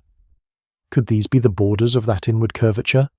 The mystic traditions all speak of inversion, the turning of perception inside out as one approaches truth. Perhaps the planet itself is designed the same way, an outer layer of illusion concealing an interior of revelation. To enter it would not only be a physical act, but a reversal of consciousness, descending not just into the earth, but into awareness itself. In this light, the hidden civilization below might not be an alien species at all, but humanity's own reflection, those who evolved inward instead of upward. While we pursued light, they perfected shadow. While we built towers, they built silence. Theirs may be a science of resonance, not machinery, a language of vibration, not word, a culture that lives within time rather than against it. To us, they would seem immortal, but perhaps they are simply synchronized with the deeper rhythm of the world. There are fragments of testimony that hint at such encounters. In 1945, a Chilean miner named Manuel Rojas emerged from a collapsed shaft after 3 days missing. He claimed he had been rescued by tall, luminous beings who led him through a tunnel to a cavern filled with pale vegetation and glowing walls. When he awoke, he was back at the surface. Doctors noted that his skin emitted a faint phosphorescence for several hours after. He died in silence years later, refusing to speak further. His story, like so many, became a local legend, part of the folklore of the Andes. Yet, in that landscape of volcanoes and mineral veins, the Earth's crust is riddled with passages deep enough to match his account. We stand, perhaps unknowingly, on the threshold of rediscovery. The instruments of modern science grow more sensitive, capable of detecting subtle changes in magnetism, pressure, and frequency. Each year brings new anomalies, new signs that our planet is more than stone. And yet, we treat these discoveries as noise, unwanted data, errors to be corrected. What if those errors are invitations? What if the Earth is already calling to us, asking us to remember? In the quietest moments, when earthquakes rumble, when auroras shimmer, when compasses tremble, the line between myth and measurement blurs. Beneath our feet, an ancient intelligence waits, patient and unhurried, as it has for millennia. Perhaps in some coming age, when humanity finally outgrows its noise and fear, the surface and the underworld will meet again. The walls between layers will thin, not through drilling, but through awareness. And when that happens, perhaps we will realize that the civilization inside Earth was never separate from us at all. It was the part of ourselves we buried long ago, waiting for the silence to return. If the world beneath truly exists, it must have memory, not the kind written in books, but etched into the frequencies of stone, into the quiet hum of magnetic fields that cradle every mountain, every riverbed, every breath of wind. Memory is not confined to minds, it saturates matter. Perhaps that is why certain places feel haunted even without ghosts, why some valleys seem to echo with more than sound. They remember. In the heart of South America, deep within the mountains of Ecuador, there lies a place locals call Cueva de los Tallos, the cave of the oil birds. To most, it is just another stretch of limestone, a labyrinth of tunnels extending for miles. But to those who have entered, it feels older than Earth itself. The Shua people believe the cave is a gateway to the underworld, guarded by beings who dwell in darkness and guard metallic books. In 1976, a joint Ecuadorian-British expedition, including astronaut Neil Armstrong, explored the site. They found chambers of impossible geometry, walls so smooth they seemed machined, corners aligned at perfect right angles, ceilings polished like mirrors. The team reported no artifacts, no metals, no signs of habitation. Yet, years later, rumours emerged of recovered objects. Thin golden plates engraved with unfamiliar symbols, quietly transferred to private collections. Such claims are easily dismissed. But how does one explain the geometry itself? Nature does not carve right angles. When questioned, the Shua elders simply said, "It was built before the world was young." The pattern repeats elsewhere. In Turkey, the Derinkuyu tunnels spiral deep into volcanic stone, reaching depths no simple tools could achieve. In Peru's Cusco, the Sacsayhuaman walls interlock with such precision that even a razor cannot pass between the stones. Beneath them, archaeologists have found narrow passageways descending further into the bedrock, sealed with slabs of andesite. The Inca believed these tunnels led to Patiti, the hidden city of origin. And in India, the Ajanta and Ellora caves, hewn from solid basalt, bear acoustic designs that amplify a human voice into a thunderous resonance. The builders clearly understood sound, stone, and space as one continuum. Could these sites be remnants of an interconnected network, gateways to an interior realm, constructed by those who lived below and occasionally surfaced? Or are they echoes of a memory too ancient to classify, a whisper from an era before recorded time? In 2019, a team from the University of Colorado used gravimetric sensors to map subterranean density variations beneath South America. Their readings showed anomalies, vast hollow regions stretching beneath the Andes, linked by narrow channels. When the data was filtered for frequency interference, researchers noticed periodic pulses, waves of energy rising from below every 12 hours, synchronized with lunar tides. These were not seismic in nature. They were rhythmic, deliberate, like breathing. The planet, it seems, breathes in cycles, magnetism expanding and contracting, deep pressure equalizing in invisible tides. Could the same principle that keeps the Earth's crust alive also sustain hidden ecosystems or intelligences below? Life, after all, needs only rhythm, heat, and resonance. The ancient Taoists said that the wise listen not with the ears, but with the bones. Maybe the same applies to our planet. Maybe the Earth listens through us, its surface species, the way a dream listens to its dreamer.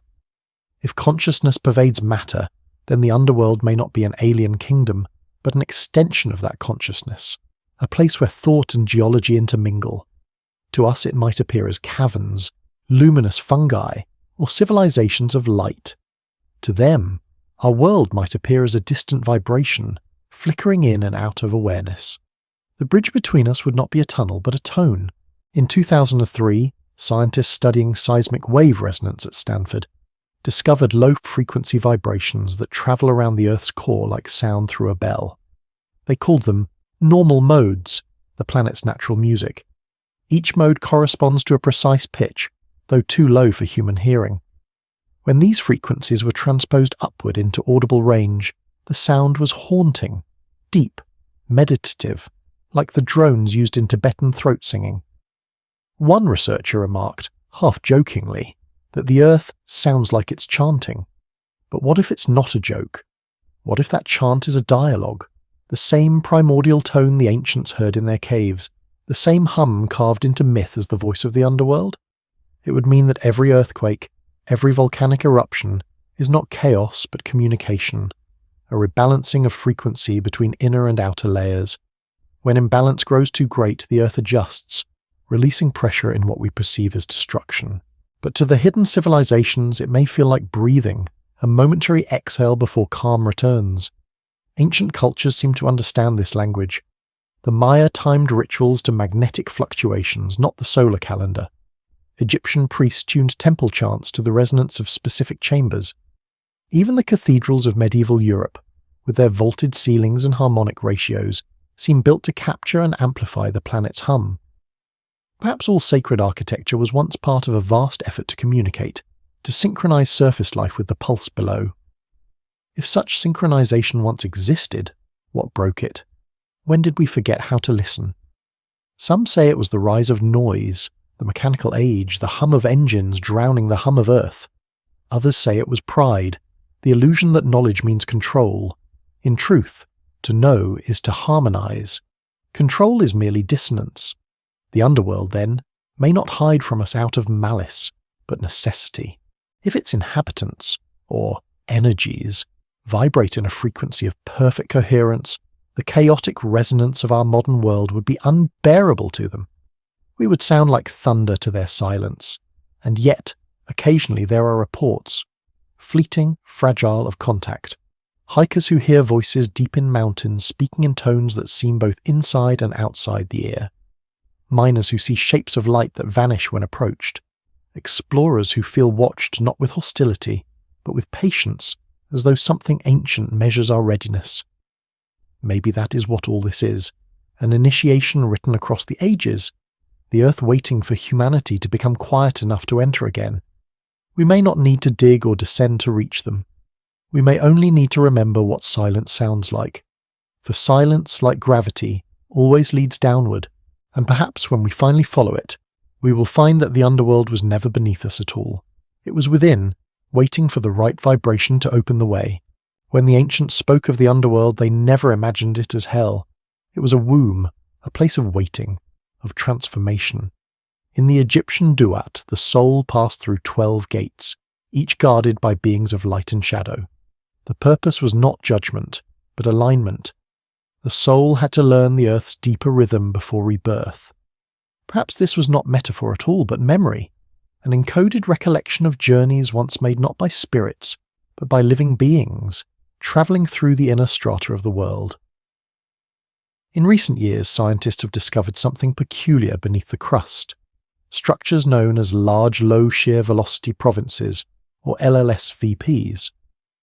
They are colossal, continent-sized regions buried near the core, denser than the mantle, slower to transmit seismic waves.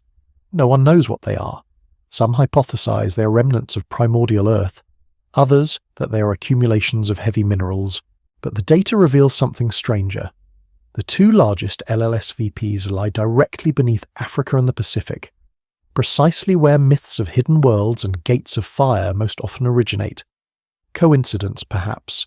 But then, coincidence is simply the name we give to patterns we cannot yet decipher. Imagine those regions not as inert rock, but as ancient cities turned inward, architectures of density rather than form, energy condensed until it behaves like matter. Could it be that the civilizations spoken of in our myths, the luminous beings, the watchers, the keepers of balance, never truly vanished? Perhaps they returned to the core, merging with the planet itself, becoming part of its great memory. Many traditions seem to hint at this convergence. The Hindu Puranas describe Patala, a subterranean realm more radiant than the heavens, its atmosphere filled with light that does not burn. The Nagas, serpentine beings of immense wisdom, dwell there, guarding the secrets of cosmic cycles. They are not evil, they are custodians of knowledge too vast for the surface mind. Their realm, it is said, glows with the reversed sun, a sphere of radiant energy at the centre of the earth. If that reversed sun exists, it might be what science calls the geodynamo, the molten, churning heart that sustains our magnetic field. Every second, it emits waves of energy, invisible yet essential, guiding everything from compass needles to migratory birds. What if those same waves are also the medium through which consciousness travels, the Earth's subtle voice? And what if something within that field still remembers us? In 2015, researchers from Princeton detected rhythmic anomalies in the planet's magnetic resonance. The signals pulsed every 26 seconds, steady, unwavering, like a metronome. They did not match earthquakes, tides, or atmospheric changes. Some called it the heartbeat of Earth.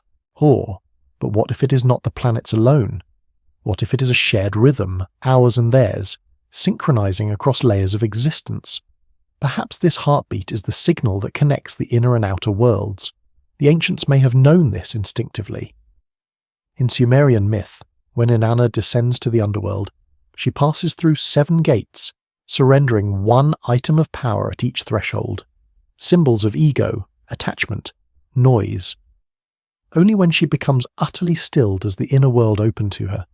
Her descent mirrors initiation itself. To enter the depths, one must first quiet the surface. That silence, the ancients said, was not emptiness but presence. The earth speaks only in silence, because its voice is too low for the noise of thought. Monks in deep meditation describe a sound beneath all other sounds, a hum that feels alive, not heard through ears but through bones. Modern instruments have recorded similar infrasound frequencies preceding earthquakes and auroras. The planet in its own way chants, and perhaps beneath that chant are voices, those of the hidden civilization carried on magnetic waves, their language embedded within the heartbeat of stone. Across history, those who listen deeply enough have claimed to hear guidance from below, The Oracle of Delphi sat above a fissure where vapours rose from the earth. In trance, she spoke with the voice of the god Apollo. Modern geologists have found that the gases in that region include ethylene, a mild anaesthetic capable of inducing altered states of consciousness. But the ancients did not need chemical explanations. To them, the voice from the depths was literal. The earth spoke, and the oracle translated. Could this communion have once been global, a network of seers, shamans, and builders all tuned to the same frequency, maintaining communication between the surface and the inner realms? If so, what happened to them? Did the connection fade, or did we simply stop listening? Perhaps the underworld did not close, perhaps we just drowned it out. The evidence is everywhere if one looks differently. Ancient megalithic sites often sit atop magnetic anomalies. Stonehenge, Giza, Machu Picchu, Angkor all rest upon ley lines where the Earth's energy concentrates. Infrasound readings at these sites show consistent patterns, harmonic frequencies between 7 and 9 Hz, matching the Schumann resonance, the Earth's natural electromagnetic heartbeat. It is as if these monuments were built not for worship, but for tuning, for maintaining harmony between worlds. If that is true, then perhaps the hidden civilization still uses these frequencies, transmitting through the crust in ways we cannot yet decode. Not communication as we know it, no words, no signals, but resonance and alignment of consciousness. They might not need language at all. To think would be to send, to feel would be to receive. Imagine then that every myth of God speaking from below, every whisper beneath temples and volcanoes was part of a single planetary dialogue, a symphony we once knew how to join. Somewhere in our deep past something broke that harmony, a shift in polarity, a surge in noise, perhaps even our own forgetting. Since then the connection has weakened. The underworld retreated, waiting for silence to return. But the signal has never stopped. It hums still beneath our machines, beneath our wars, beneath our restless progress. And maybe, just maybe, there are still those who hear it.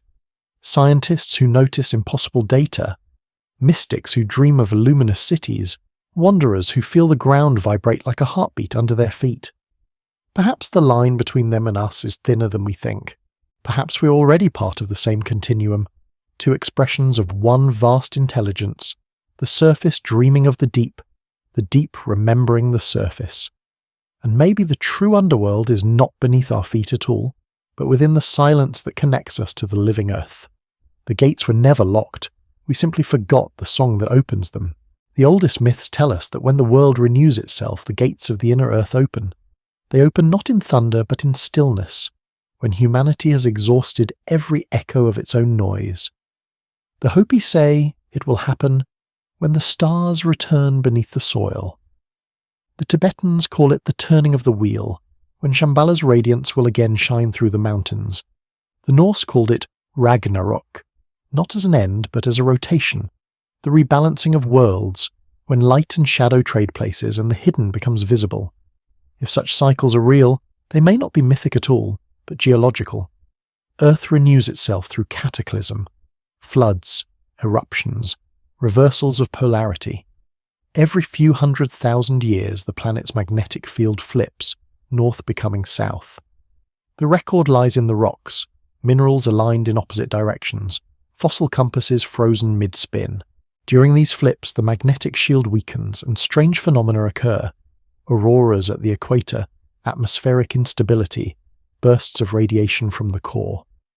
Perhaps these are not merely physical events but openings, moments when the barrier between the inner and outer worlds thins, when communication becomes possible. The last full reversal occurred roughly 780,000 years ago, long before recorded history, yet hints of awareness persist. Cave paintings from that era show spirals, concentric circles, and strange beings with radiant heads, symbols that appear again in Mesopotamia, in India, in Mesoamerica. Could these be memories of that last great opening, encoded by the few who survived? In 1962, an oceanographic survey off the coast of Madagascar recorded a magnetic anomaly unlike any other, a vast region of reversed polarity embedded within otherwise stable crust. The team noted that the anomaly formed a perfect circle, 300 kilometers wide, with an unusual gravitational signature, The data was classified for years, dismissed as instrumental error. But in 1998, reanalysis revealed a subtle oscillation in the readings, repeating every 12 years, aligned with the solar cycle. It was as if something beneath that region pulsed in sympathy with the sun. Legends from Madagascar speak of Antamba, the heart of the world, a hidden ocean beneath the land glowing like dawn. Fishermen say that when the sea is calm and the moon full, the water hums and lights rise from the waves like breathing stars. No one dares fish on those nights. They say it is when the gates open for the beings below to breathe. Even in the Arctic, where the surface world seems utterly lifeless, anomalies persist. In 2004, NASA satellites detected a vast circular heat bloom beneath the ice north of Greenland. No volcano, no geothermal vent, no tectonic explanation. It appeared and vanished within days. Some called it a polar aurora footprint, energy from the magnetosphere grounding into the crust. Others whispered of something stirring. Perhaps these pulses are not warnings but whispers, signals of alignment between the world above and the world below. The ancients may have felt these alignments intuitively. Their calendars were not measures of time but instruments of resonance, mapping the rhythm of the Earth's magnetic breath. Every solstice, every equinox, every ritual of descent and rebirth was timed to these invisible tides. When the field reverses, the world changes, not only physically, but psychically. The veil between inner and outer thins. Dreams grow vivid, instincts sharpen, civilizations either collapse or awaken. What if the great awakenings of history, the bursts of art, language, philosophy, were not random evolutions but responses to magnetic communion with the underworld? We have always felt its presence in art. The spiral, the labyrinth, the cave, all are symbols of descent. The spiral draws us inward. The labyrinth teaches us to lose ourselves to find the center. Even modern architecture, cathedrals, domes, observatories, mirrors the geometry of Earth's interior. The dome above, the chamber below, both halves of the same longing, to connect heaven and core. But the most curious evidence comes not from myth or art, but from sound. In 2019, a global network of seismographs registered what scientists called a hum that circled the world. It was not an earthquake, not volcanic, not man-made. It lasted 20 minutes, emanating from a point off Mayotte in the Indian Ocean. The frequency, 9 MHz, fell within the range of the Earth's natural resonances, yet its waveform was unlike any ever recorded. It was too perfect. The lead researcher, Nicholas Taillefer, called it a harmonic of something we cannot yet see. A harmonic, not a tremor, not destruction, but music. If the planet is a living being, then perhaps these harmonics are its heartbeat made audible, its deep communication between surface and soul. And maybe, for those who know how to listen, these harmonics are also invitations. Ancient mystery schools believed that when the great cycles turned, a vibration would rise from the Earth's core, a tone that only the pure of heart could hear. Those who resonated with it would be guided inward, not by tunnels, but by dreams. The descent would begin in sleep, where the body lies still and the spirit falls like a stone into the unseen. There, the initiate would find the inner sun, the radiant consciousness at the center of all things. What if this was not poetry, but a map of experience? What if the gateways to the hidden world are not physical at all, but vibrational, entrances that open when one's own frequency aligns with the Earth's? Some physicists now speak of quantum coherence in biological systems, the ability of living cells to synchronize with external fields. The human heart emits a measurable magnetic pulse, strong enough to extend several feet beyond the body. When groups of people meditate together, their heart rhythms begin to synchronize. If we can synchronize with each other, could we not also synchronize with the planet itself, with its deeper, slower heartbeat? Perhaps that is what the inner civilization has been waiting for, not discovery, not conquest, but resonance, for humanity to quiet itself enough to hear the tone beneath all noise and follow it inward. The next reversal of polarity is already beginning. The magnetic north drifts faster every year. The shield weakens, satellites blink, birds lose their way. The old myths say that when this happens, the gates will open once more. not for destruction, but for return. If that is true, then the hum we hear in the deep oceans, the anomalies beneath the poles, the lights in the mountains, all may be preludes. The world within is not coming to invade or save, but to remind. When the surface forgets, the depths remember, and when memory becomes unbearable, the earth itself will rise, not in wrath, but in awakening. Every myth of the underworld begins with descent, but none end there. Somewhere within the darkness, a light always appears. Sometimes it is called the inner sun, sometimes the crystal heart, sometimes the fire that does not burn. Its name changes with each culture, but its nature remains the same: illumination without flame, warmth without fuel, consciousness without form. The ancients spoke of it as though it were real, as though they had seen it themselves, and perhaps they had. In 1938, a team of Tibetan monks guided a German expedition into a series of caves near Lhasa. Officially, they were searching for relics. Unofficially, they sought Shambhala, the fabled city beneath the mountains. What the monks described was not a city of gold, but of light. Walls that shimmered with no source, pathways that seemed to breathe. The deeper they went, the warmer the air became, the softer the rock underfoot, as if it were alive. When the explorers returned to the surface, they were silent. Only one diary entry remains, unsigned. There is light where there should be none, and silence that feels like thought. It would be easy to dismiss such tales if they were not echoed by science in the strangest ways. In 2011, researchers discovered bacteria living more than 2 miles beneath South African rock. These microbes, named Desulforudis odaxviata, survive entirely on radiation from uranium decay, light from within the planet, not the sun.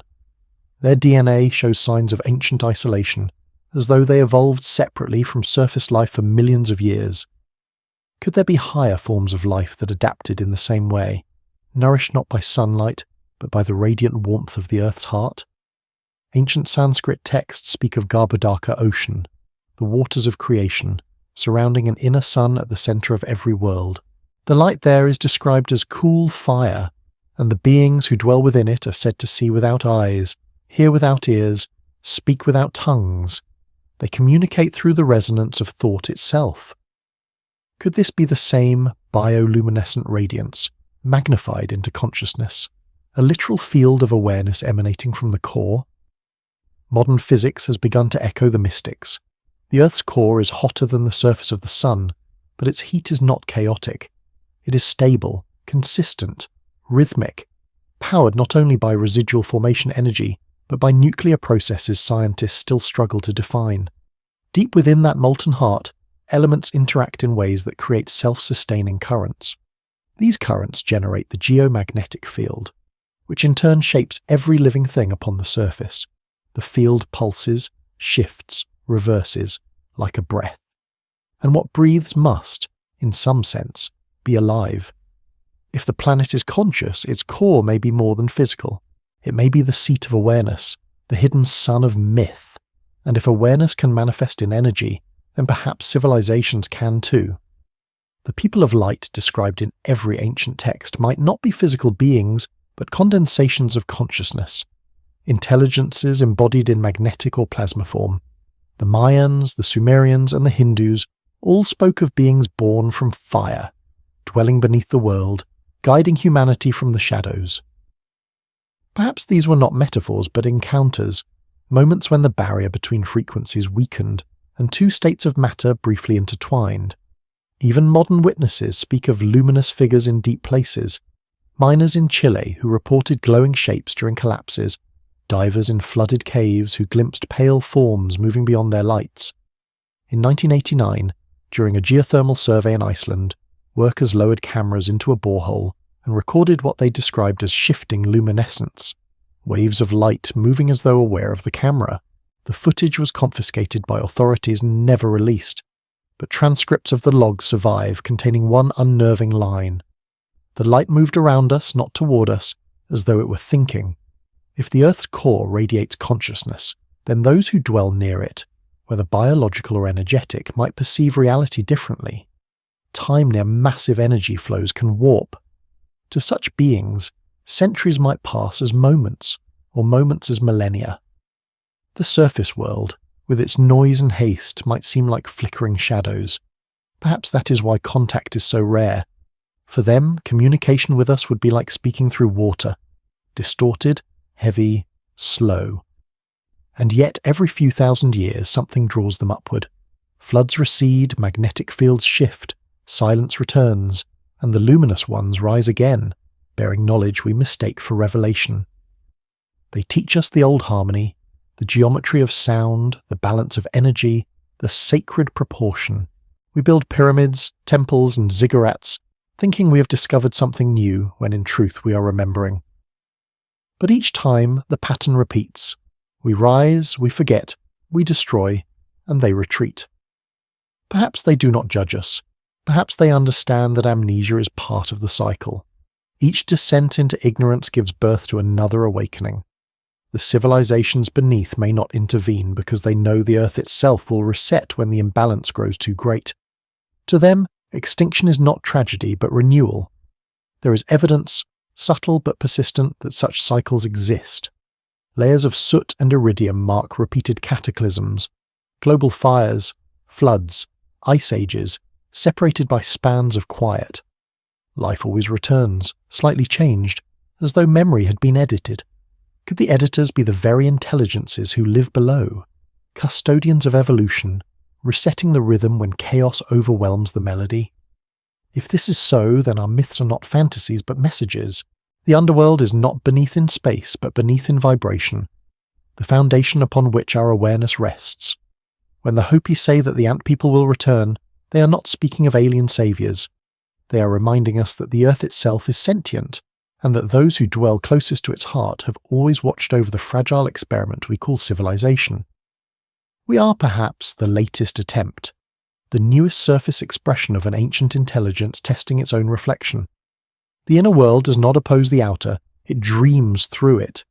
We are its dream, and as the world trembles and the poles drift, the dream grows lucid. The hum beneath our feet grows louder each year. Scientists measure it as resonance, but mystics hear it as awakening. Both are right. When that hum reaches its peak, perhaps the light within will no longer remain hidden.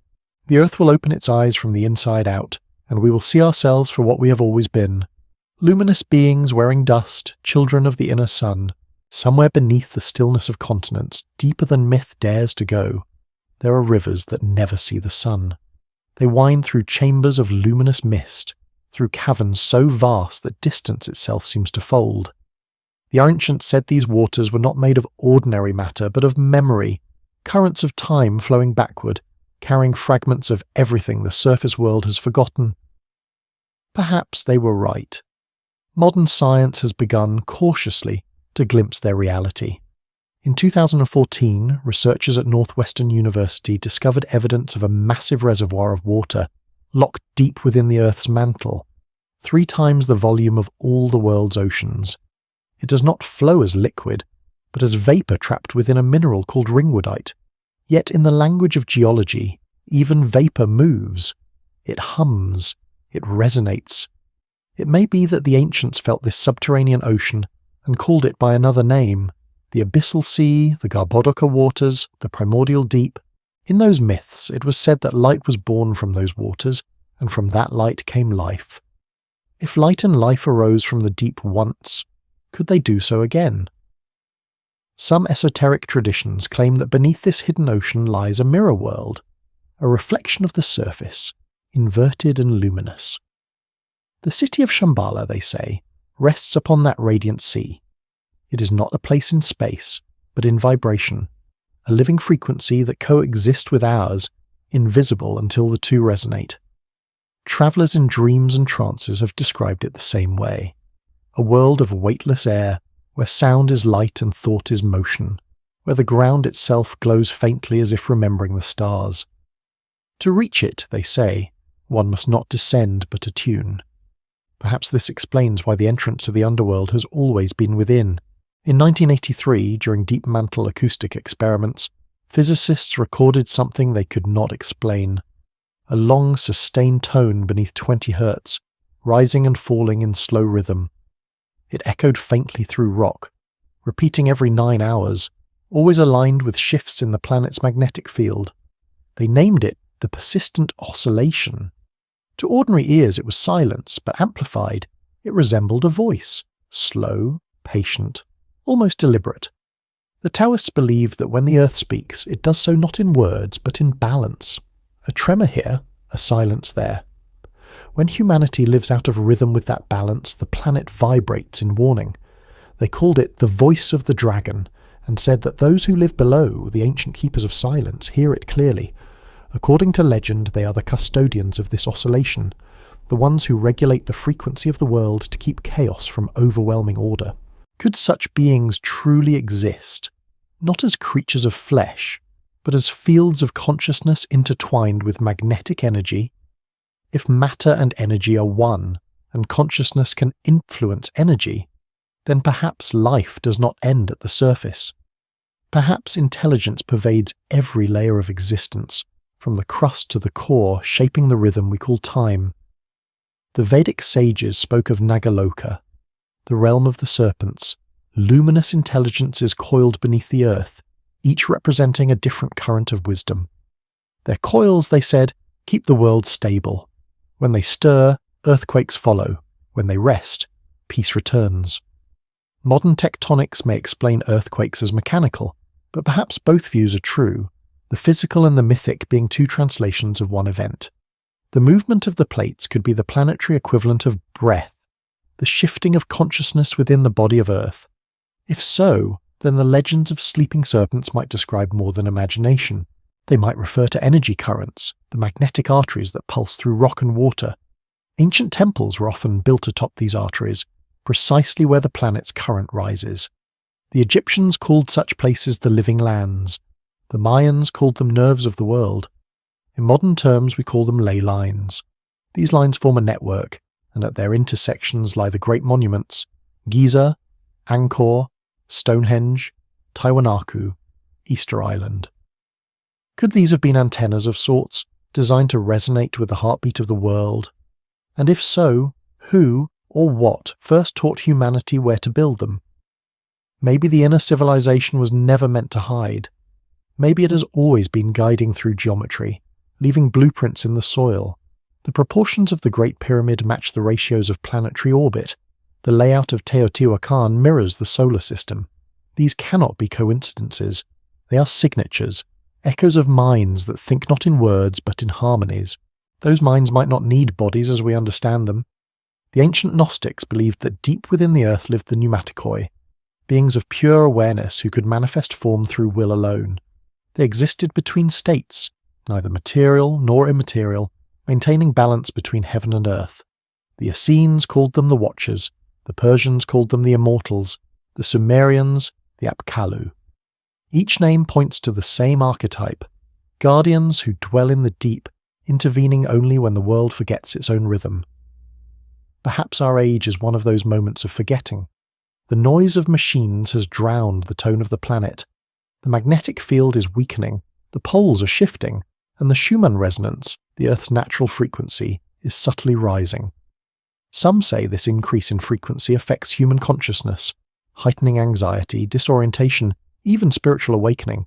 Could this be the world itself calling us back to harmony, preparing for another meeting between inner and outer realms? In 2022, during seismic studies of the Mariana Trench, sensors detected pulses of light within the abyss. Tiny, rhythmic flashes synchronized with infrasound from beneath the seafloor. The discovery baffled researchers. No known organism could emit light at such depths, nor could any natural process explain the pattern. The data was quietly archived. Officially, the flashes were labeled instrumental reflection. Unofficially, one researcher called them the eyes of the deep. Maybe that phrase is more literal than we know. Maybe what we call anomalies are simply moments when the two worlds, surface and subterranean, catch sight of each other again, recognizing themselves across the veil. If that veil were ever to lift entirely, the revelation might not come as spectacle, but as silence, a sudden stillness, a hum spreading through mountains and oceans, harmonizing all frequencies into one. And in that resonance we would remember, not as individuals but as a species, that we have never been alone. The underworld is not a myth of death, it is the memory of continuity. the hidden pulse that survives every extinction, every flood, every forgetting. And if you listen tonight long enough, you might hear it faintly beneath the wind, a low, patient vibration, like the whisper of the world's first heartbeat. It has never stopped. It waits. It is said that the Earth's heart beats once every 26 seconds. Scientists call it the microseismic pulse, a vibration so steady and precise that it defies explanation. It comes from no known fault line, no storm, no ocean wave. It simply is, a rhythm beneath all others, constant as breath. Perhaps it is nothing more than pressure equalizing in the crust. Or perhaps it is something older, a living rhythm echoing from the core, a sign that the planet itself remembers what we have forgotten. The Sumerians believed that sound created the world. The gods, they said, sang the mountains into being and whispered the names of rivers before they flowed. When humanity grew arrogant and disharmonious, the gods withdrew into the underworld, taking the sacred tones with them. Since then, all creation has been an echo, a faint memory of that original harmony. In their temples, priests attempted to recreate the divine resonance through chant, hoping to reopen the channel between worlds. The ruins of Eridu and Uruk still hold traces of that ritual geometry. Courtyards built to amplify human voice, chambers that vibrate when one speaks certain syllables. Was it worship, or was it communication? If sound is the key, then perhaps vibration is the oldest language. Everything that exists hums at a specific frequency: stone, water, even thought. The physicist Max Planck once said that matter is not real. It is only energy, vibrating at different rates. The hidden civilizations of legend may have learned to modulate these vibrations, to merge with the frequency of the Earth herself. To them, living inside the planet may not mean tunnels and caverns, but existing within a subtler wavelength of matter, invisible to eyes tuned for light instead of resonance. This is why perhaps ancient myths so often describe the underworld not as dark but radiant. The Greek Elysium, the Hindu Patala, the Celtic Annibuen. Each is luminous. Light does not vanish below, it transforms. It becomes inner light, self-sustaining. A civilization that evolved there would not need stars or fire. Its energy source would be the planet itself, the geomagnetic pulse, the radiant breath of the core. In 2016, researchers from Kyoto University discovered bursts of neutrinos emanating not from the sun, but from deep within the Earth. These subatomic particles travel through matter as if it were air. They carry information about nuclear reactions occurring inside the core, reactions that seem oddly dynamic, almost modulated. One of the researchers remarked that the core flickers. The data was treated as anomaly, yet the phrase lingers. What if that flicker is communication? What if those neutrino waves are the inner world's version of light, a consciousness speaking through physics? For thousands of years, mystics have described illumination as an inward journey. To descend was not to fall, but to awaken. The Gospel of Thomas whispers, "The kingdom is inside of you, and it is outside of you. When you come to know yourselves, you will be known."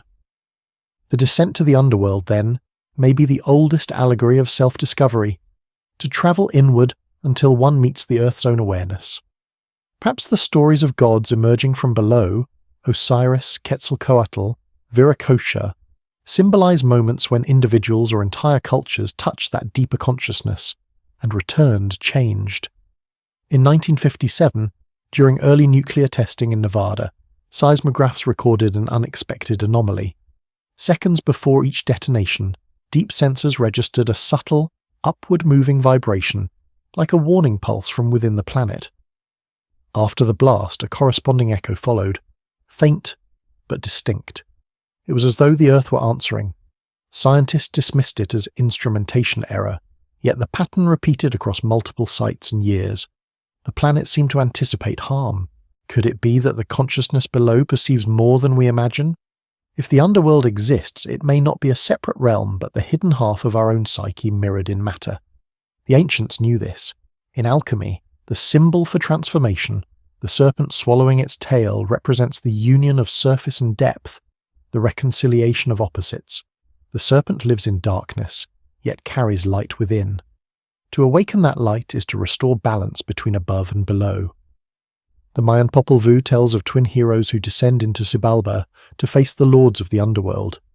They do not conquer them through strength, but through understanding, by listening to the silence between sounds. When they return, they bring fire, music, and rebirth. Their story may be a memory of what the ancients once knew, that knowledge does not rise from conquest, but from resonance. Our modern world measures depth in miles, not meaning. We send machines into the crust and call it exploration, but the true frontier may lie in perception. The inner earth might not open to drills, but to awareness, to states of consciousness quiet enough to vibrate in unison with the planet's pulse. Perhaps meditation, prayer, or music are not spiritual indulgences, but technologies of attunement, ancient tools for aligning with the hum beneath all creation. There are rare individuals who claim to have heard that hum directly. In 1980, a geologist named Richard Daly camped near the Mojave Desert while studying fault resonance. Late at night, he recorded a deep tone reverberating through the sand, steady, melodic, unmistakably artificial. His instruments picked up subharmonics at exact multiples of 7.83 Hz, the frequency of the Earth's Schumann resonance. It was as if the ground was singing, he wrote. Months later, he vanished on a solo survey. The only thing found at his campsite was his recorder, still humming softly, its batteries inexplicably full. Maybe he didn't disappear. Maybe he tuned in too deeply, slipped between frequencies, and crossed into the layer we call myth. If reality is vibration, then such a crossing would not require movement, only harmony. Perhaps that is how the hidden civilization lives, coexisting in the same space, separated only by rhythm. When our pulse finally matches theirs, we will see them, not as strangers but as ourselves in another octave. The earth does not divide her children into surface and subterranean, mortal and divine. She simply sings, and every being responds according to its tone. Some resonate quickly and vanish into light. Others, like us, vibrate slower, bound to time. But even now, the melody continues, unchanged, patient, waiting for us to remember our part in it. So when the wind falls silent, when mountains tremble, when oceans whisper at the edge of hearing, do not be afraid. It is not destruction. It is the planet tuning itself, aligning for the next measure of an endless song. And somewhere beneath us, unseen but near, the hidden ones are listening, waiting for the moment when humanity finally remembers the key. There is a moment, somewhere between sound and silence, when the earth feels alive, when the air trembles not from wind but from something deeper. In those moments one can almost believe that the ground beneath is not solid, but breathing. The ancients knew this feeling. They built their temples, their megaliths, their altars, in places where the breath of the world could be felt most clearly. They did not call it geology, they called it communion. It is said that certain mountains and deserts act as thin places, where the skin between realms grows transparent. Mount Shasta, Kailash, Sinai, Uluru, all have legends of openings, not just into the earth, but into consciousness itself. Pilgrims who travel there speak of strange dreams, of visions, of time slowing. To the rational mind, these are side effects of altitude, dehydration, suggestion. But to the mystics, they are evidence. The body tuning to the planet's frequency, the soul remembering its origin. The earth, after all, is not merely stone. It is vibration, memory and light compressed into form. If consciousness exists in every atom, then the inner world may not lie beneath in space, but beneath in awareness, nested within the deeper layers of perception. When the Sumerians wrote of the Abzu, the undersea realm of Enki, they described it not as darkness, but as clarity. Its waters were bright and pure, the birthplace of wisdom. To enter it was to see with the mind's eye rather than the flesh. The descent was never punishment. It was initiation. Even modern physics begins to glimpse what the ancients intuited. Quantum studies suggest that information is never lost, only transformed. Energy condenses into matter. Matter dissolves back into energy. Consciousness, as part of this continuum, may migrate freely between states. What we call the underworld could be a field where that migration becomes visible, a reservoir of memory where thought takes shape and time slows to a luminous crawl. If such a field exists, its traces would linger in the planet's magnetic record.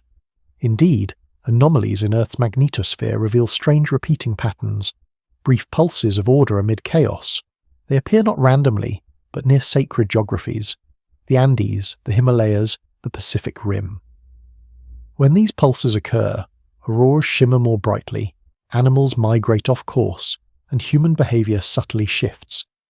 Ancient cultures saw these times as sacred alignments, moments when the world above and the world below exchange breath.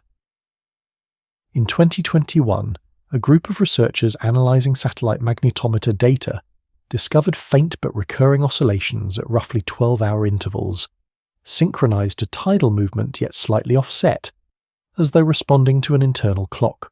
The scientists theorised that deep mantle convection might drive them, but some noted that the timing matched ancient calendrical cycles, the half-day rhythm sacred to both Egyptian and Mayan ritual. Could it be that these ancient timekeepers encoded their calendars not by stars but by the heartbeat of the planet itself? If so, then perhaps their rituals were not superstition, but technology. By chanting, drumming, and moving in sync with these intervals, they might have amplified the resonance between human consciousness and the Earth's field. This alignment, what mystics call the Song of Return, was believed to open the gates of the inner world. Those who achieved perfect harmony were said to descend not in body, but in awareness, crossing into a state of luminous being where the self and the planet became one. Archaeologists have always puzzled over why ancient structures produce measurable acoustic frequencies. The Hippodrome of Malta, a 6,000-year-old underground temple, resonates powerfully at 110 Hz, a frequency that affects the human brain, inducing trance-like states. Standing within its chambers, one feels sound vibrate through bone as though the earth itself were singing back. Could this be coincidence? Or could the hypogeum, like other ancient sanctuaries, have been a tuning device, an interface for communication between surface and subterranean worlds? If the inner civilization exists, perhaps it once maintained contact through such resonant sites. But as humanity moved away from the Earth's natural frequencies, surrounding itself with artificial noise and electromagnetic interference, the dialogue faded. The gates did not close, we simply stopped speaking the same language. Yet there are signs that the connection stirs again. Around the world, unexplained infrasound has been recorded. Low-frequency hums known as the Taos hum, the Bristol hum, the Auckland sound. Each vibrates between 30 and 80 Hz, well within the range of seismic resonance but too organised to be random. In some locations, witnesses report lights accompanying the sound, subtle glows rising from the ground as if the Earth itself were exhaling luminescence. Science calls these earthquake lights, the result of stressed quartz releasing energy. But perhaps the ancients would have called them something else, the waking of the underworld. When light rises from stone, when sound forms geometry, when vibration becomes visible, it may mean that the boundaries between layers of reality are thinning. Perhaps the hidden world is not emerging to conquer, but to remind, to restore coherence between the surface and the core. The Hopi speak of a coming cycle called the Fifth World. They say the Fourth World, our current one, will end not in fire or flood but in confusion, a time when humanity forgets its purpose. Then, from beneath, the people of the stone will return, bringing with them the memory of harmony. They will teach humanity how to listen again, how to feel the heartbeat of the planet. Maybe that prophecy is not about beings rising from tunnels, but about awareness itself returning from dormancy. Maybe the people of the stone are not others at all, but us, an older version of ourselves, still alive in the deep layers of Earth's memory, waiting for the right vibration to awaken. When that awakening happens, it will not be sudden. It will arrive slowly, a sound before thunder, an intuition, a dream, a shared silence spreading through humanity like dawn. We will not see cities rise from the ground. We will feel the planet breathing through us again, and in that breath, the line between surface and subterranean, past and present, will dissolve. Perhaps that is the true secret of the hidden world. It has never been beneath us. It has been inside the earth, and inside us all along. Two hearts beating in one body, waiting to remember that they were never apart. So if someday, as you lie awake at night, You feel a faint tremor in the quiet, a pulse that does not come from your chest but from the floor beneath your bed. Do not be afraid. It is not an earthquake. It is the memory of the world stirring, gently calling you back to its rhythm. And if you listen closely enough, it will whisper what all the ancient texts try to say in 1,000 names. You are never only on the surface. As the centuries turn, the earth seems to breathe faster. The magnetic poles wander, storms grow stronger, and our machines, built to measure what we once ignored, begin to hear things they cannot explain. Deep sensors record sounds that move through stone like whispers through water. Low pulses, deliberate, rhythmic. The old myths say that when the planet starts to hum again, it means the veil is thinning, that the inner world is preparing to speak. For generations, stories have told of voices from below, sounds that come not from wind or machinery, but from the earth itself. In 2018, seismologists studying the Indian Ocean detected a global tremor that lasted more than 20 minutes, felt nowhere, yet heard everywhere by their instruments. It travelled around the world multiple times. Its frequency was too precise to be random, too steady to be tectonic. One researcher described it as a call without an echo. They could not find its source. But those who listen differently, mystics, geomancers, the quiet few who still attune to the earth, say that was the sound of awakening. The world within was stirring, softly, like a sleeper returning to consciousness. In ancient times, the descent into the underworld was never meant to be permanent. It was a cycle, the descent of knowledge into silence, and its eventual return to light. Every age begins with remembering and ends with forgetting. Between those two poles lies the hum, the bridge of vibration through which memory travels. Perhaps we are nearing the next ascent. Even our myths are beginning to echo one another. From Tibet to the Andes, from the Hopi mesas to the Nordic sagas, the same symbols rise. Spirals of light, gateways of sound, radiant beings emerging from stone. The Hopi say they will come when the world grows loud with forgetting. The Buddhists say Shambhala will appear when men no longer believe in peace. The Norse spoke of the Bifrost Bridge, an arc of fire connecting worlds, appearing at the end of one age and the dawn of another. What if these prophecies describe not events but frequencies, the resonance of consciousness as it rises, falls and returns? Somewhere, perhaps deep beneath the Himalayas or the Pacific Trench, a civilization may still be watching, waiting. To them, time would not flow as it does for us. They would see epochs as moments, surface empires as seasons. Their patience would be infinite because the rhythm they follow is not the rhythm of clocks, but of planets. Their instruments would not be telescopes or computers, but harmonics, attunements of thought and vibration capable of mapping consciousness itself. Occasionally their presence leaks through. A whisper in a cave, a hum beneath the sea, light seen moving through rock as if it were glass. Governments classify such anomalies as seismic noise, plasma discharge, or ball lightning. All, but pattern recognition, the quiet art of myth, sees repetition where science sees error.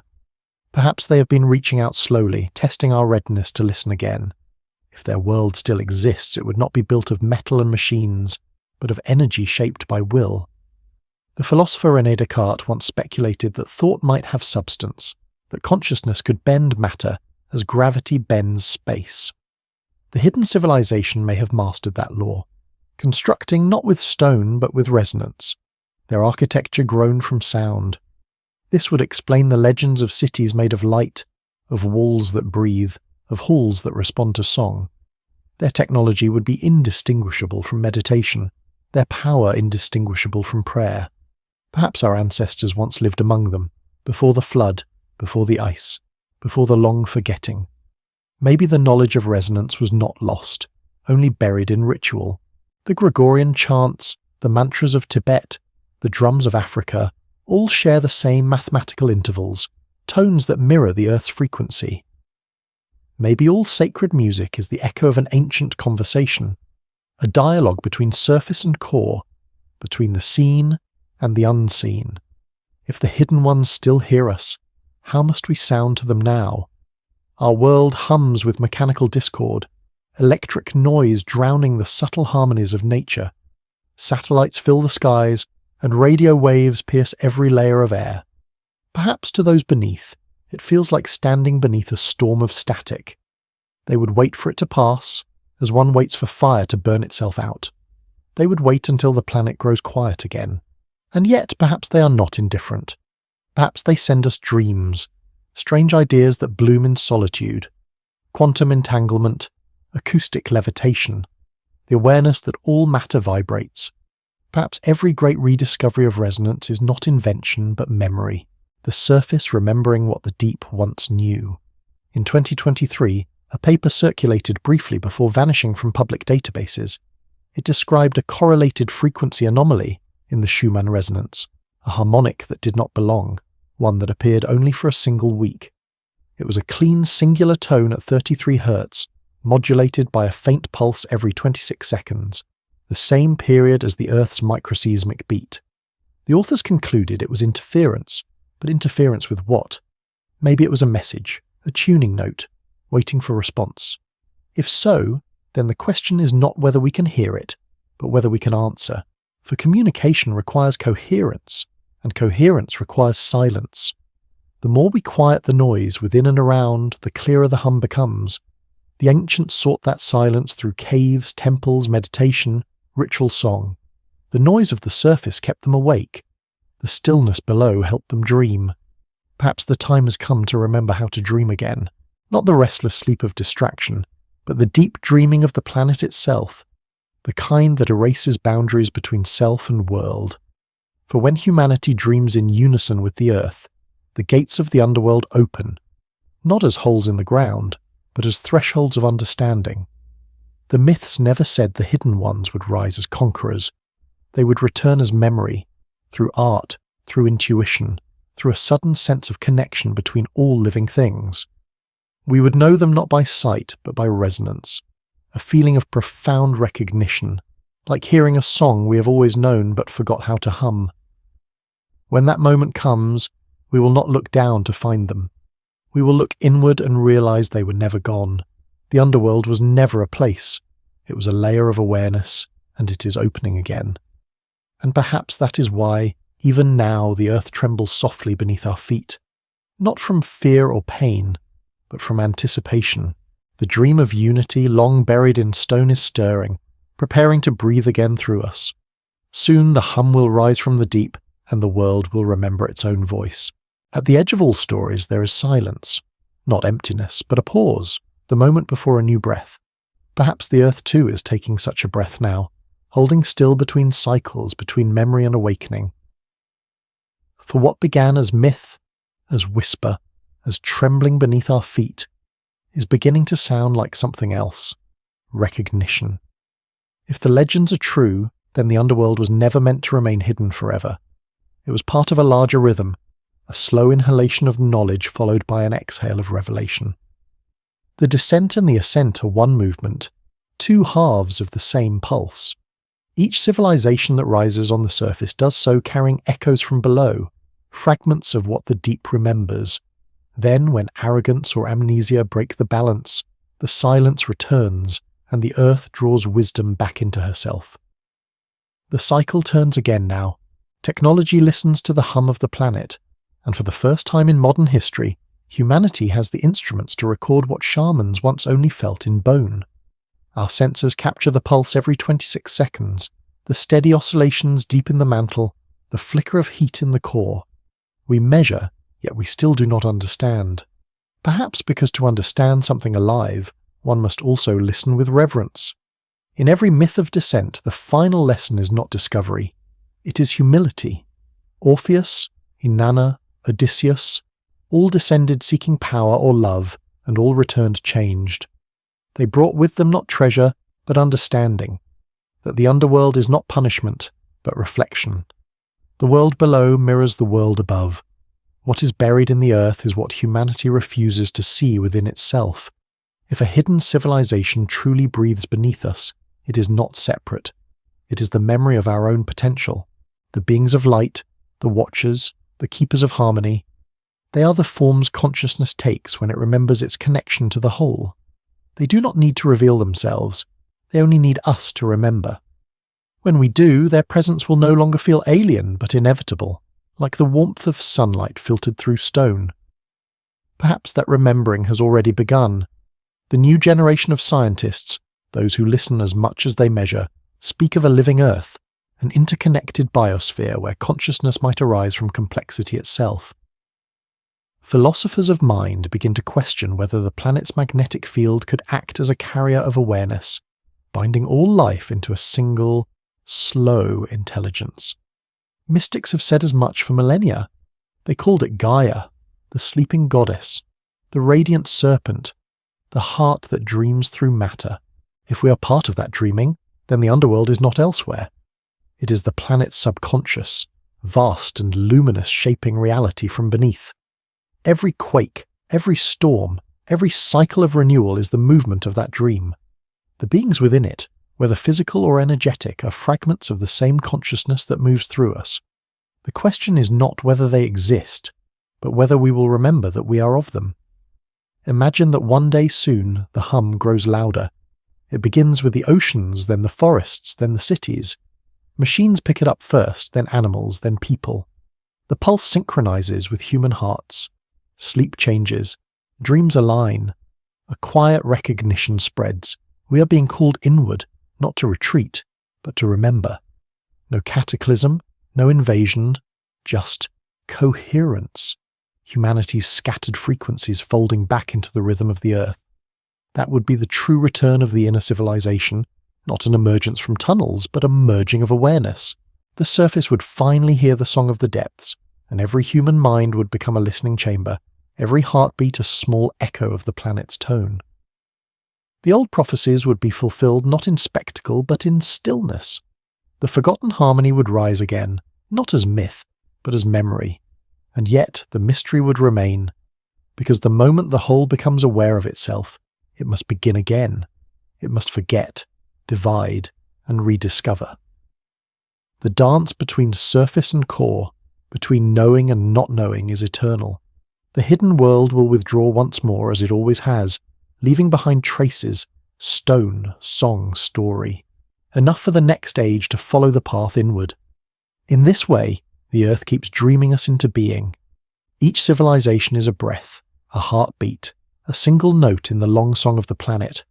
The deeper we listen, the more we realize that the song was never meant to end. It only changes tone. And when we quiet ourselves enough, beneath the noise of history and fear, we can still hear it. That patient hum, the first and last sound. Perhaps that hum is not only the Earth's, but the universe's, a frequency that never ceases, the background pulse of creation itself. From the birth of stars to the drift of continents, it threads through everything. The hidden world inside Earth is not an exception. It is a reflection of the same secret that binds galaxies. All consciousness, all matter, all time, turning inward towards silence, then outward into light. So tonight, as you lie beneath the weight of continents, remember this. You are not above the earth. You are within her dream. Every breath you take is borrowed from her pulse. Every heartbeat echoes the rhythm of her molten core. You have always been part of the civilization within, just wearing a surface face. Listen, now. That low vibration beneath you, the one you cannot name, is not a sound. It is a memory, calling you home. And if you follow it, not with fear but with wonder, it will lead you back, not down, but inward, to where the forgotten light still burns, where the world within waits, not as myth, but as the oldest truth, that the earth is alive, and you have never been apart from her.